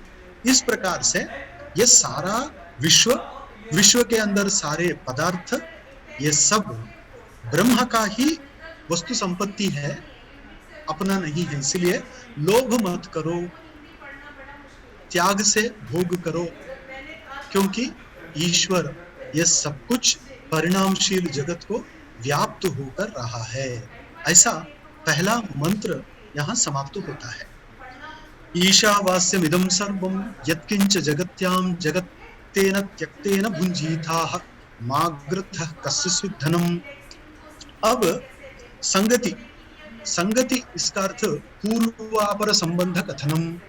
ये वाक्य संगति, प्रकरण संगति, अध्याय संगति अलग अलग। यहाँ मंत्र संगति में पूर्व मंत्र बाद में जब दूसरा मंत्र आया, दोनों का कोई संबंध है कि नहीं, वो संबंध इस प्रकार से देखा जा सकता है कि दूसरा मंत्र है कुर्वन्नेवेह कर्माणि जिजीविषेत् शतगुं हि समाः एवं त्वयि नान्यथेतोस्ति न कर्म लिप्यते नरे। देखो ना कितना सुंदर मंत्र है। कहता है कुर्वन्नेवेह कर्माणि, इह लोके कर्माणि कुर्वन्नेव, कर्म करते हुए ही, कुर्वन्नेव, कर्म से कोई छुटकारा नहीं, कर्म तो करना ही। जिजीविषेत, यह विधिलिंग है।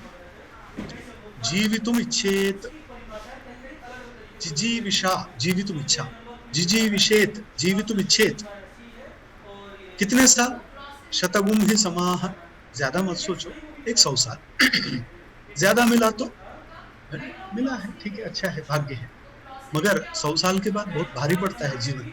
तो 100 अच्छा है कि वेदोक्त शतं जीव शरदो वर्धमान इत्यपि निगमो भवति शतमिति शतम अनंतम। वेद स्वयं कहता है शत का अर्थ बहुत हो गया, अनंत बोला बहुत हो गया ऐसा। वो 100 साल आप जीने की इच्छा करते हो ना, तो कर्म करते हुए जीने की इच्छा करो। अब विषय आता है कर्म करते हुए जीने की इच्छा, कर्म करते हुए जीने की इच्छा। अब 2 चीजें हैं। हर कोई मनुष्य जीने की इच्छा ही करता है, कोई भी मैं मरना चाहता हूं ऐसा स्वास्थ्य होते हुए नहीं करता है, अस्वस्थ होकर कहता है। तो साधारण व्यक्ति, एक स्वस्थ व्यक्ति ऐसा चाहता है 100 साल जीना चाहिए, 100 साल जीना, इस शरीर में रहना, क्योंकि जीवन इसका अर्थ होता है प्राण शरीरयोः संयोगः, प्राण इस शरीर में रहना। तो प्राण इस शरीर में रहना ऐसा सब लोग चाहते हैं, मगर कैसे, उसके लिए बताया कुर्वन्नेवेह कर्माणि, ये विषय बताया है। कर्म करते हुए, क्योंकि ये विषय बहुत बड़ा अच्छा लिया गया भगवद गीता में। सहयज्ञं प्रजा पुरोवाच प्रजापतिः अनेन प्रसविष्यध्वं येषवोस्तु इष्टकामधुक्। भगवद गीता स्पष्ट कहती है कि अपनी सृष्टि करते यज्ञ रूप कर्म के साथ ही पैदा किया। तो हर प्राणी यज्ञ रूप कर्म अपने साथ है, मगर आप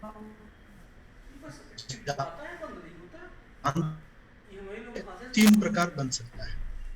अच्छा कर्म, बुरा कर्म, इसे कहते हैं धर्म अधर्म, या शुक्ल कर्म कृष्ण कर्म। योग में तीसरा जोड़ा शुक्ल कृष्ण कर्म, जो अच्छा बुरा मिक्स, जो साधारण हम करते हैं कि हम बहुत अच्छे भी बन सकते हैं और कभी कभी एकांत में अच्छे बुरे भी बन सकते हैं। ये है शुक्ल कृष्ण मिश्र कर्म। एक योगी रहता है, वो केवल अशुक्ल अकृष्ण कर्म, ये योगी का कर्म है, वो कर्म होता है, करता नहीं है। इस प्रकार से कर्म है। मैंने बताया दो प्रकार स्थूल दृष्टि से, अच्छा कर्म बुरा कर्म।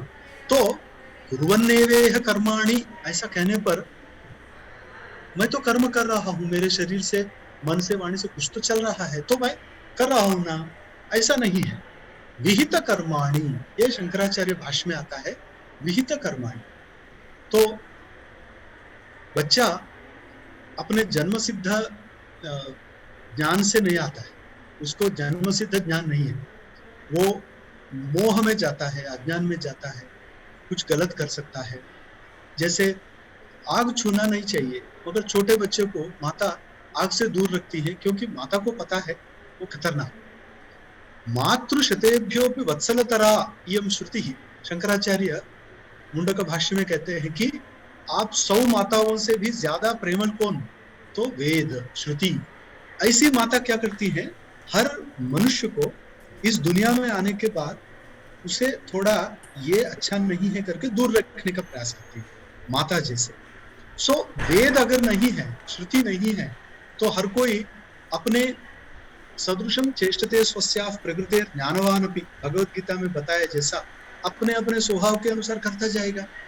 करता है तो अच्छा बुरा कुछ भी हो सकता है, उससे उसे दूर रखने के लिए वेद अलग अलग कर्म बताता है, ये करो ये मत करो। जो करो ऐसा बताता है वो विहित कर्म, मत करो ऐसा जो कहता है वो निषिद्ध कर्म। ये दोनों अलग अलग। तो यहाँ कुर्वन्नेवेह कर्माणि ऐसा कहते समय विहित कर्माणि कुर्वन्नेव ऐसा अर्थ लेना पड़ेगा। अब वेद नहीं मानने वाला वो क्या कर्म करेगा? विहित कर्म तो कर नहीं पाएगा, क्योंकि यज्ञ याग आदि तो करता नहीं है। तब हम समझते हैं उनका शास्त्र भी कुछ कहता है उसके लिए, वो कर्म उसके लिए विहित है।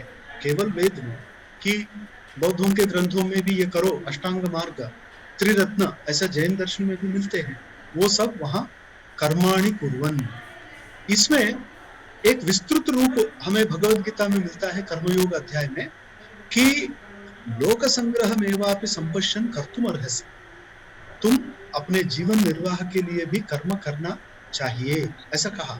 इसीलिए कुर्वन्नेवेह कर्माणि।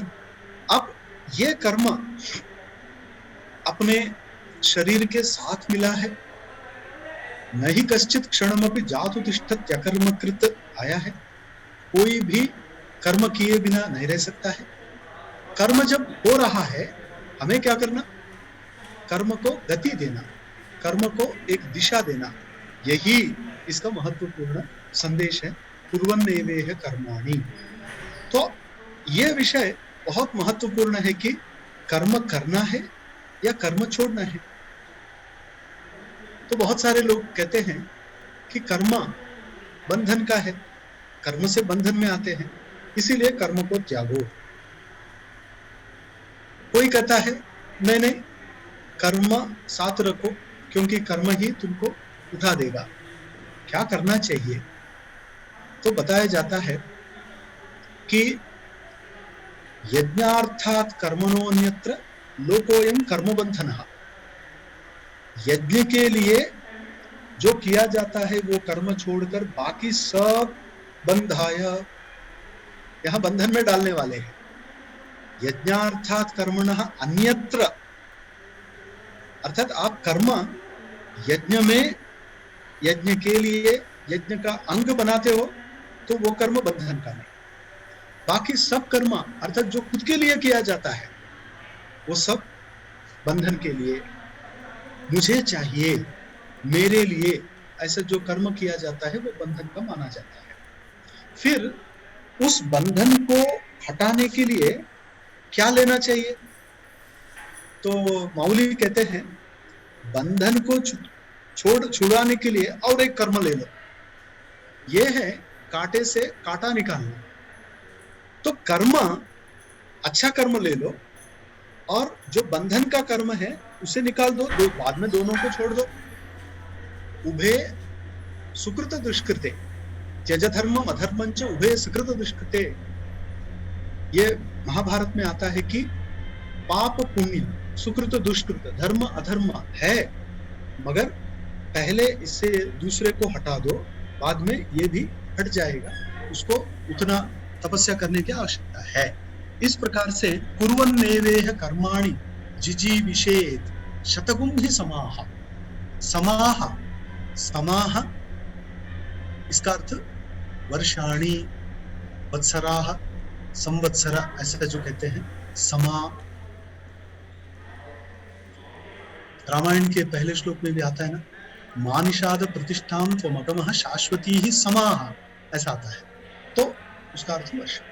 तो शतवर्ष जीने की इच्छा करो, गलत नहीं है, मगर उसके लिए वेद प्रतिपादित, वेद बोधित, शास्त्र दर्शित कर्म करते हुए आगे बढ़ो। उसमें फिर जिज्ञासा होती है कि सच में क्या बताया वेद ने, कैसे पढ़ूं। हाँ, एक ऋग्वेद का पहला मंडल लेकर मेरे लिए क्या बताया, मैं इस उम्र का हूँ, इस स्त्री पुरुष हूँ, मेरे लिए कौन सा कर्म ढूंढा, तो गूगल भी कुछ नहीं बताता है। फिर ये मिलेगा कहाँ? तो ये धर्मशास्त्र में मिलता है, स्मृति ग्रंथों में मिलता है, क्योंकि ये स्मृति ग्रंथ श्रुति अनुसार बनाए हुए। श्रुतेरिवार्थम स्मृतिरम अगच्छत्, कालिदास भी कहते हैं, श्रुति का अर्थ लेकर स्मृति चलता है। तो स्मृति ग्रंथों में मनुष्य के अलग अलग दशा में कौन सा कर्म योग्य है, कैसा रहना चाहिए, इसका विधान है। इसी का विस्तार पुराणों में आता है।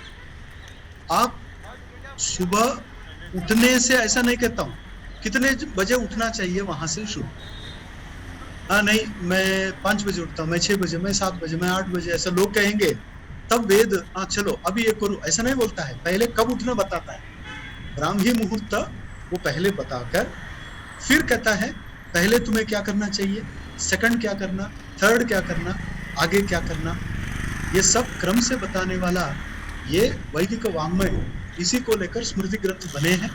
और इतना सूक्ष्म रहता है कि स्नान करते समय किस दिशा में चेहरा करना चाहिए। आप कैसे भी इधर उधर घूमते हुए स्नान नहीं कर सकते। कटिंग किस दिन में करना चाहिए, किस दिन में नहीं करना चाहिए, ये भी स्मृति ग्रंथ धर्मशास्त्र बताता है। और हाँ, पांडे सर कुछ बता रहे हैं कि वो है, मुझे समझ में नहीं आया मगर है वो। तो इस प्रकार से बहुत कुछ स्मृति ग्रंथों में, धर्मशास्त्र ग्रंथ में आता है, इसके अनुसार अपना जीवन चलाना चाहिए। अब ये पहला सेंटेंस मुझे लगता है आपको समझ में आया। कुर्वन् एव कर्माणि जिजीविषे शतगुं हि समाः एवं त्वयि, ये 2 ही शब्द लेना, बाकी सभी जोड़ना नहीं। कॉमा, प्राचीन काल में कॉमा नहीं रहता था, फुल स्टॉप ही फुल स्टॉप। अब एवं त्वयि, इसका अर्थ एवं त्वयि कुर्वति, सति सप्तमी लेना पड़ेगा। एवं अनेन प्रकारेण, अर्थात शास्त्रोक्त विधिना कर्म कुर्वाणस्य तव एवं त्वयि कुर्वाणे त्वयि, क्या होगा, कर्म मोक्षः, ये जोड़ना है। एवं त्वयि कर्म मोक्षः न अन्यथा इतः अस्ति, अन्यथा अन्य प्रकारेण, इतः इस जगत से मोक्ष, न अस्ति नान्यधेतोस्ति, न को सामने से लेकर अस्ति के साथ जुड़े नास्ति, क्या दूसरे प्रकार से आपको इस जग में कर्म का मोक्ष, कर्म बंधन से छुटकारा नहीं है। एवं त्वयि नान्यधेतोस्ति। फिर तीसरा स्टेटमेंट, न कर्म लिप्यते नरे, कर्म नरे लिप्यते न, ये निषेध है वहां। एवं न कर्म लिप्यते, ऐसा भी अन्वय किया तो इस प्रकार से आप कर्म का महत्व शास्त्रानुसार जानते हुए कर्माचरण करोगे, तब कर्म से मोक्ष मिलेगा, दूसरा उपाय नहीं है। नान्यः पंथा विद्यते यनाय, और न नरे कर्म लिप्यते, कर्म का लेप नहीं रहेगा। हम सबको कर्म का लेप होता है क्या? कर्म क्या है? वैसा तो भोजन एक कर्म है, सोना दूसरा कर्म है, बड़बड़ तीसरा कर्म है, है ना कर्म, तो ये सारे कर्म है, मुझे लेप है क्या? अब हमने सोचना है कि ये सारे इनसे मुझे लेप होता है क्या? पहले तो लेप शब्द का अर्थ समझ लो, जो नहीं है वो किसी पर लगाए तब लेप कहते हैं, अगर पहले से है तो उसको लेप नहीं कहते, नहीं है तो लिया जाता। अब यहाँ जीव ऐसा जो आत्मा है उसका कर्म का लेप कैसे होगा? अहम कर्ता, यही लेप है, मैं करने वाला हूं, यह है कर्म लेप। इसी को दोहराते हुए भगवद गीता में बताया जाता कि गुणैः कर्माणि सर्वशः अहंकार विमूढ़ात्मा कर्ता अहमिति मन्यते। सो अहंकार विमूढ़ात्मा, जो है विमूढ़ है ना, वो है लेप। अहंकार, इसका अर्थ मैं कर रहा हूं, मेरे लिए कर रहा हूं, मैं सबसे श्रेष्ठ हूं इत्यादि। कर्तृत्व जो है ना, ये कर्तृत्व बुद्धि को लेप कहते हैं, कर्म लेप। कर्म लेप ये कर्तृत्व बुद्धि से है। जब तक कर्तृत्व बुद्धि है तब भोक्तृत्व भी आता है, जो करेगा वही भोगेगा। जो मैंने किया ऐसा जब तक स्ट्रांग है तब तक मैं उसका फल भोगूंगा, ये भी आ जाता है। इसी को कहते हैं कर्म लेप। मगर ये क्या कह रहे हैं, तुम कुर्वन्नेवेह कर्माणि जिजीविषे, कर्म करते हुए तुम जीवो ना, मगर एवं त्वयि। अब एवं ये जो अव्यय है इसका अर्थ पिछले मंत्र से जोड़ सकते हैं, तब क्या होगा? ईशावास्यमिदं सर्वं तेन त्यक्तेन भुञ्जीताः मागृतः कस्य धनम् एवं त्वयि न निधेतोस्ति न कर्म लिप्यते।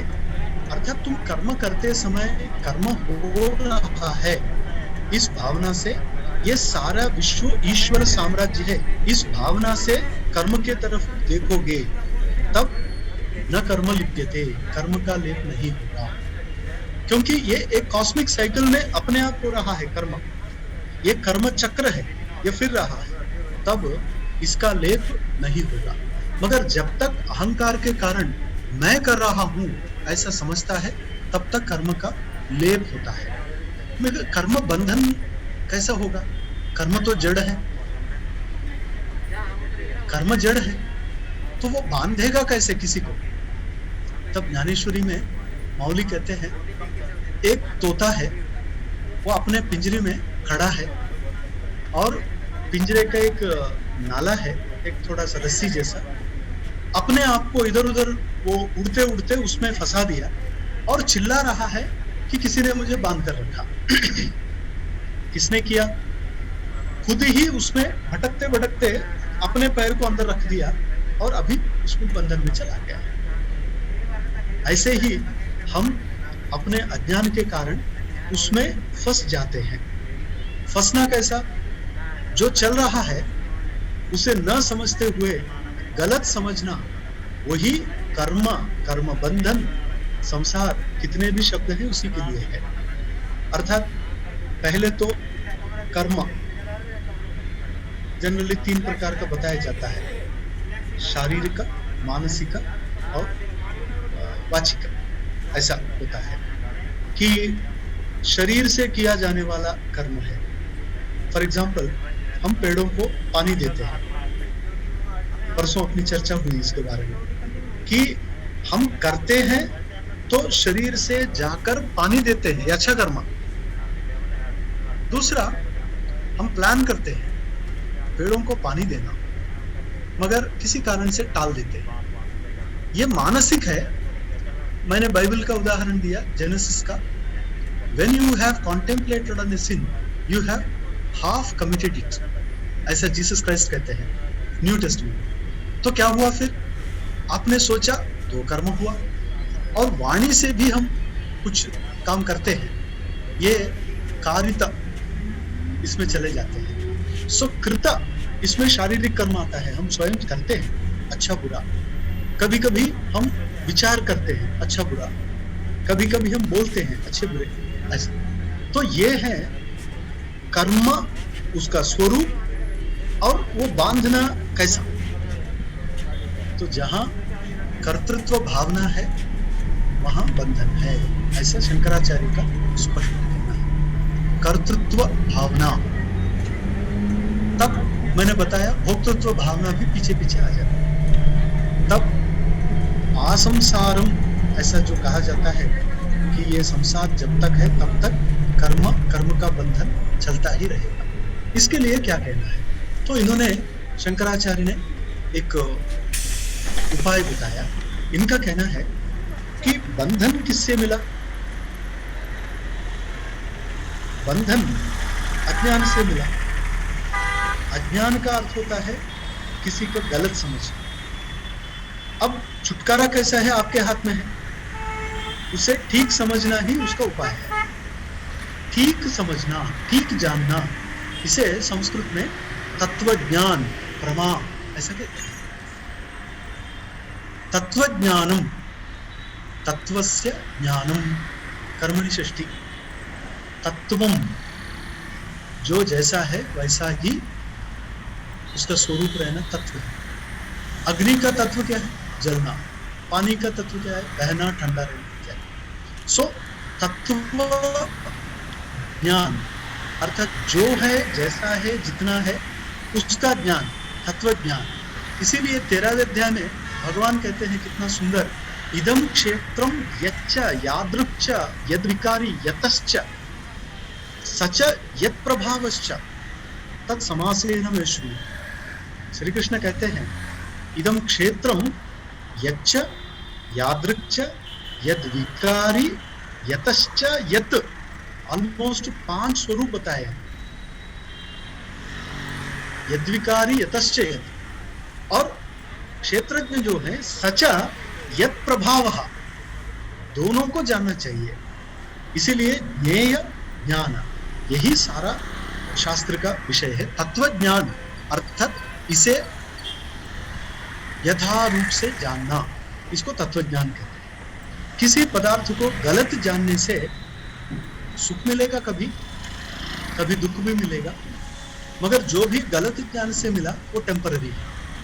यथार्थ रूप से जानना ये जीव के लिए अच्छा है। तत्व ज्ञान, इसे क्या मिलता है, निःश्रेयसाधिगमः, निःश्रेयसम मोक्षः, उसका प्राप्ति।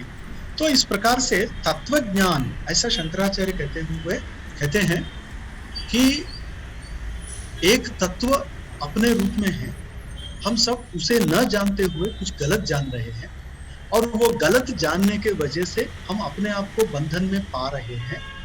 जो जिसके वजह से मिलता है उसको हटाने से वो भी चला जाता है।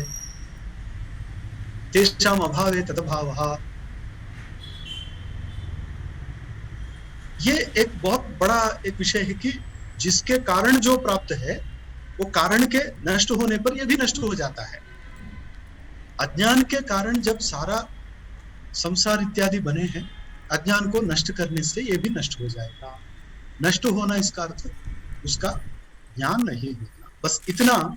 ये शंकराचार्य कहते हुए ज्ञान ये मोक्ष साधन है। औपचारिक दृष्टि से अज्ञान को दूर करना यही सभी मनुष्यों का कर्तव्य है। उस अज्ञान को दूर करने के लिए तत्व ज्ञान ये एक साधन है। फिर तत्व क्या है, अभी तीसरे मंत्र से तत्व, आत्म तत्व, उसका स्वरूप बताएंगे, तब कर्म का बंधन नहीं मिलेगा। इन दोनों का संबंध ऐसा आप जानना चाहिए। बहुत हो गया, आज पहला दिन है, इसीलिए अभी हम रुकेंगे, और आपको कोई प्रश्न पूछना है तो पूछ सकते हैं, या चर्चा करना है कर सकते हैं, या समाप्त करना है तो समाप्त कर सकते हैं।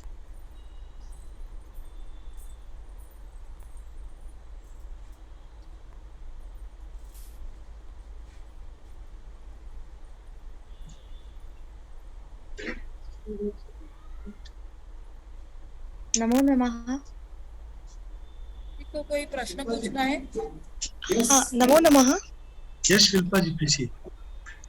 सर आपने कहा कि एक कर्म को निकालने के लिए दूसरा कर्म जैसे करते, जैसे कांटे से कांटा निकालना, तो उसका कोई उदाहरण मतलब मुझे ऐसे तुरंत समझ में नहीं आया वो। तो मैंने ऐसे सोचा कि जैसे मैं कुछ भी नहीं कर, अभी मैंने सोचा मैं कुछ भी नहीं करूंगी तो वो कुछ कर्म नहीं हुआ। फिर अगर मुझे मोक्ष तक जाना या कुछ जिंदगी में पाना है तो और कुछ कर्म करना पड़ेगा। पर मुझे वो उदाहरण के रूप में अगर आप बताएंगे तो मतलब मैं ऐसा चाहती हूँ कि उसका कोई उदाहरण आप दे। या आपको आपने योग सूत्र पढ़ा क्या? हाँ सर। हाँ, उसमें दूसरा पाद का पहला सूत्र कौन सा है? सर नहीं मालूम। ठीक है ठीक है, ऐसा गलत मत समझ लीजिए, ऐसे ही पूछ रहा हूँ कि वो है तपस्वाध्याय ईश्वर प्रणिधानानि क्रिया योग। क्रिया या कर्म वो भी एक योग है, मगर वो कैसे करना? तपक के रूप में, स्वाध्याय के रूप में, ईश्वर भक्ति के रूप में कर्म करो। सो पहला है तप। तप तो किसी पहाड़ के ऊपर, किसी जंगल में, किसी नदी के किनारे जाकर दाढ़ी वगैरह बढ़ाना, वो तप नहीं है। तप का अर्थ एक तड़मन, एक एक एक अंदर से एक उद्वेग कि तत्वज्ञान मिलने तक नहीं रुकना, उसे कहते हैं तप। और दूसरा कौन सा? स्वाध्याय, अर्थात आत्म साक्षात्कार के लिए आवश्यक ग्रंथों का पठन। तीसरा है ईश्वर प्रणिधान, भक्ति। भक्ति करना कैसे? तो माउली कहते हैं भक्ति तो सहजावस्था पैगा, ऐसा सहजावस्था को कहते हैं। फिर कैसा? तो भक्ति दो प्रकार, पहले शुरू में साधन भक्ति, बाद में साध्य भक्ति। तो साधन भक्ति में आप सारे कर सकते हैं, श्रवणम, कीर्तनम, स्मरणम, पाद सेवनम, सभी कर सकते हैं, ये सब क्रियात्मक है। आगे जाने के बाद क्रिया समाप्त हो गई, अलग बात। तो आप ये जो शास्त्र में बताए है, ये कर्म करो, उस कर्म से जो बंधन कारक कर्म है ना, वो नष्ट हो जाएगा, ये शास्त्र बताता है। तो कर्म से कर्म हटाना कैसा? कि फॉर एग्जाम्पल समझ लीजिए कि 6 बजे से 8 बजे तक टीवी में एक सीरियल है और रियली बहुत अच्छा लगता है, और वो रेगुलरली देखना मुझे पसंद है करके मैं बैठता हूँ। वहां के कैरेक्टर्स जैसे जैसे हंसते हैं, रोते हैं, तो मैं भी थोड़ी प्रतिक्रिया देता हूँ। अब आप समझ रहे हैं, मुझे फॉलो करना कि ये मैं कर रहा हूँ, ये कर्म है, मगर इसमें मेरा अंदर सुख दुख रोना धोना सब आ रहे हैं, मैं उद्वेग में जा रहा हूँ, मैं इमोशनल इम्बैलेंस में जा रहा हूँ। मगर इसी कर्म के जगह में अगर मैं भगवान के पास बैठा, आराम से कोई पुस्तक पढ़ा या एक अगरबत्ती जलाकर हाथ जोड़ के प्रार्थना की, ये भी कर्म है। मगर जो सीरियल के सामने जो जितना भी साइकोसोमैटिक प्रॉब्लम्स है ना, वो यहाँ नहीं है, यहाँ शांत है। सो ये कर्म से कर्म दूर करने का विधान, ऐसा हम समझ सकते हैं। हाँ सर आया समझ में, बहुत धन्यवाद। Yes yes. प्रश्न विचारायचा आहे? हाँ, अभी जयंत पाठक जी पूछ रहे हैं। हाँ, वो पूछ रहे हैं, न कर्म लिप्यते नरे, कर्म चिकटत नाही हे खरे, पण त्या कर्मानुरूप फळ प्राप्त होईलच ना, ऐसा उन्होंने कहा। अब देखिए, फल मिला और फल अपना समझना, दोनों में फर्क है। तो आप समझ रहे ना जयंत जी, कर्म मिलना और कर्म अपना समझना, दोनों में फर्क है। तो सर। ऐसा है, न कर्म लिप्यते, इसका अर्थ कर्म का लेप नहीं होगा। कर्म का फल तो मिलेगा ना, मिलने पर अपना अटैचमेंट रहता है ना। तो सारी भगवत गीता इसे नष्ट करने के लिए ही, वो सर्व कर्म फल न्यासम संन्यासम कवयो विदुः 18वें में आता है कि सर्व कर्म फल न्यास, न्यास शब्दोयम त्यागार्थः। शंकराचार्य कहते हैं न्यास का अर्थ त्याग, छोड़ देना। सर्व कर्म फल न्यास, सारे कर्मों को, फलों को त्यागना इसका अर्थ मिला नहीं मिला समान रूप से रहना, इसको त्याग कहते हैं। छोड़ना कैसे छोड़ेंगे हम? फल कर्म करने के बाद कुछ ना कुछ मिलेगा, मगर वो कर्म मैंने किया और ये फल मुझे मिल रहा है, इस प्रकार से आसक्ति नहीं रखना। फला अभिसंधि वर्जितम कर्म, ऐसा बताते हैं। फल अनभिसंधान पूर्वकम क्रियमाणम।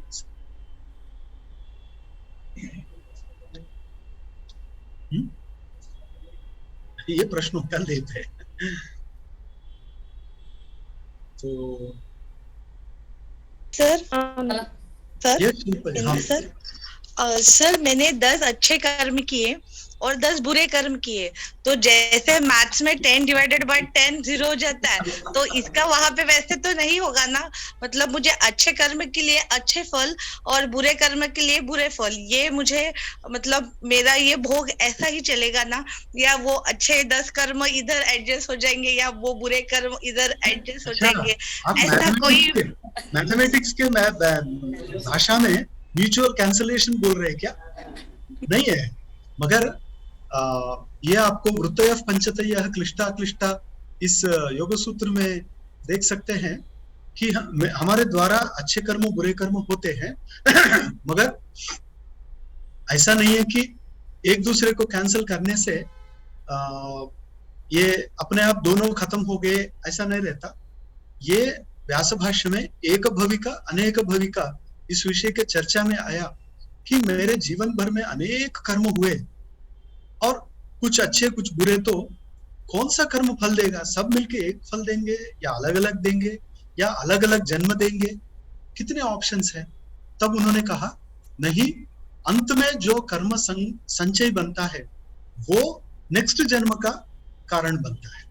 तो उन्होंने कहा कि कर्म संचय बनता है अंतिम, इसीलिए भगवत गीता में वो बहुत ध्यान से बताते हैं कि अंतकाले भी मामेव स्मरण मुक्त्वा कलेवरम त्यजति त्यजत्यन्ते कलेवरम।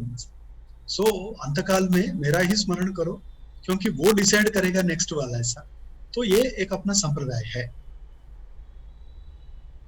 धन्यवाद सर। Yes yes. अजून कोणाला विचारायचं आहे? सर, जसं आपण बघितलं की प्रत्येक दर्शनात किंवा प्रत्येक उपनिषद मध्ये कर्मावरच स्पेशली चर्चा केली आहे, तर आपण कर्मालाच ईश्वर म्हणू शकतो की कर्म हा एक फक्त अंग आहे ईश्वर प्राप्तीचा? हाँ, इथे प्रॉब्लेम काय आहे की वेदांतामध्ये कर्माला ईश्वर म्हणता येणार नाही। प्रॉब्लेम की खरं कर्म मायेचा परिणाम, त्यामुळे ईश्वर मायेचं सहाय्य घेऊन सगळं करतो, पण माया त्याच्यामध्ये राहत नाही आणि कर्म सुद्धा राहत नाही। म्हणून निष्क्रियम निरंजनम निष्कलम ब्रह्मा असं उपनिषदात म्हटलेलं आहे। म्हणून कर्मच ब्रह्मा कर्मच ईश्वर असं म्हणता येणार नाही हायर लेवल मध्ये, पण लोअर लेवल मध्ये कर्माला ईश्वर मानला तर सृष्टी स्थिती संहार करणारा ईश्वर असल्यामुळे कर्मालाच ईश्वर म्हटलं तरी हरकत नाही।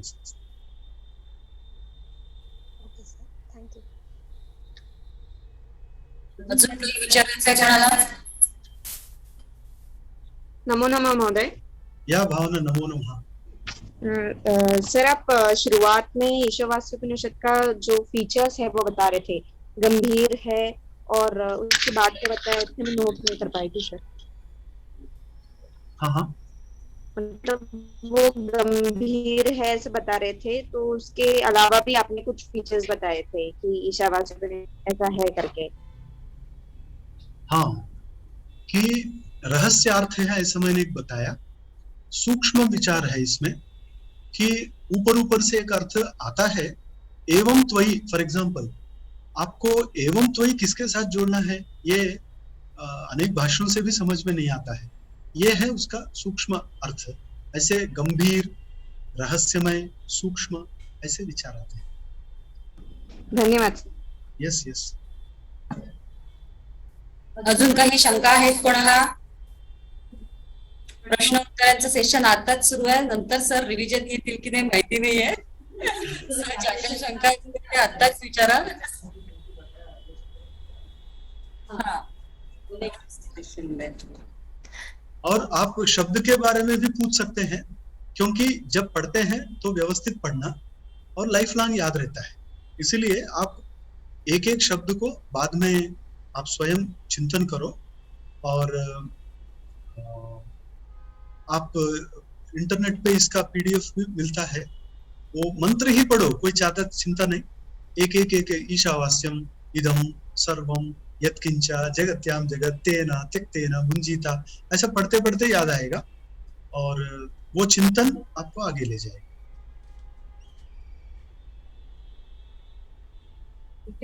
अजून काही शंका आहे?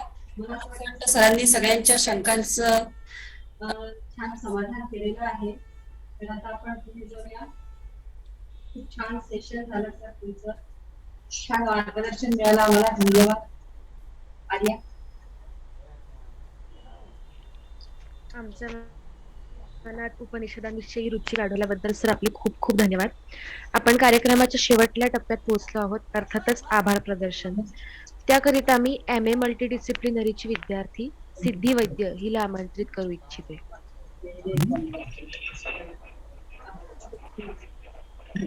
नमस्कार.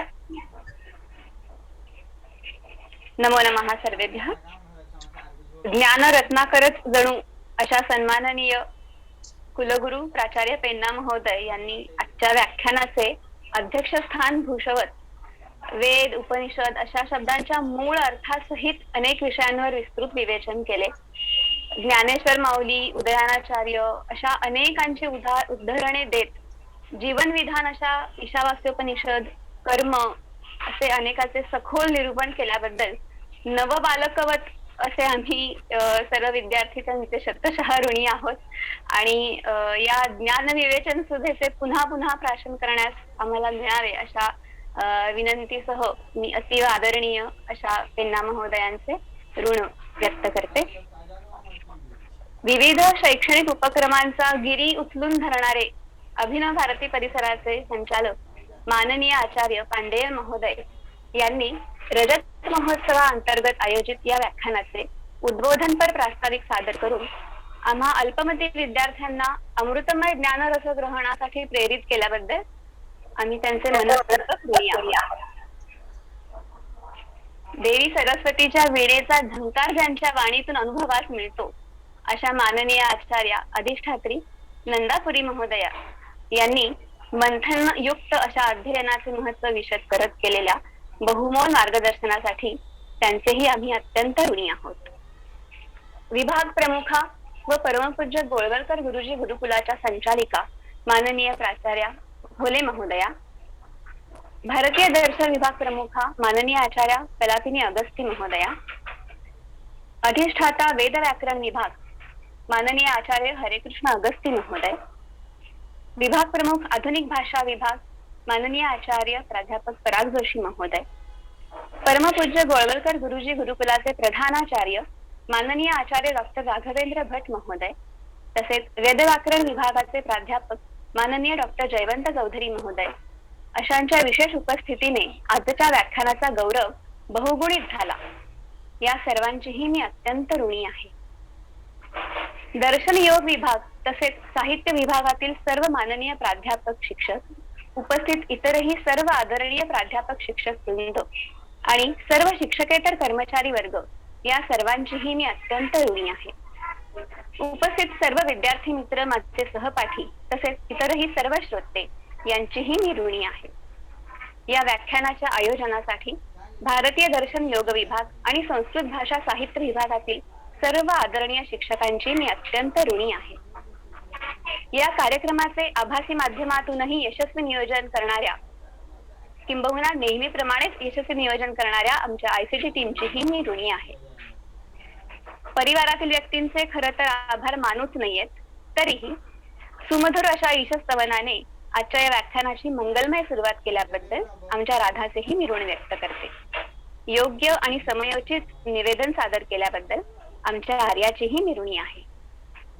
कुणी जवळ कुणी दूर असे वास्तव्यास असूनही आमच्यासाठी विविध व्याख्यानाचे ऑनलाईन माध्यमातून आयोजन करणाऱ्या, विविध क्षेत्रात प्रगती करण्यासाठी आम्हाला सतत प्रोत्साहित करणाऱ्या अतीव आदरणीय आमच्या मातृतुल्य अशा कांचनाचार्या, रोहिणी आचार्या, मृदुला आचार्य, अमृता आचार्य अशा सर्वांच्या आम्हाला दिलेल्या या संधीबद्दल मी, सिद्धी, आर्या व राधा विशेष ऋणी आहोत.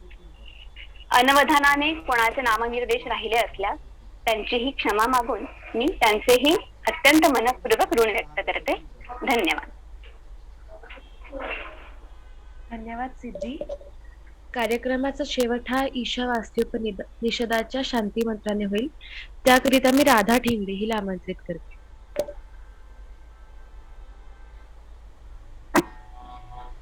ॐ पूर्णमदः पूर्णमिदं पूर्णात् पूर्णमुदच्यते पूर्णस्य पूर्णमादाय पूर्णमेवावशिष्यते. ॐ शान्ति शान्ति शान्तिः.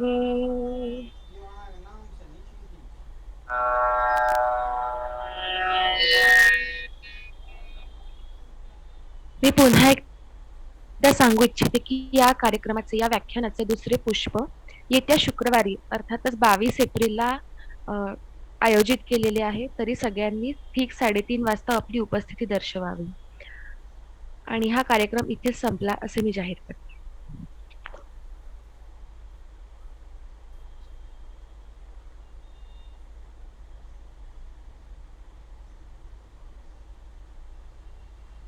Recording stopped.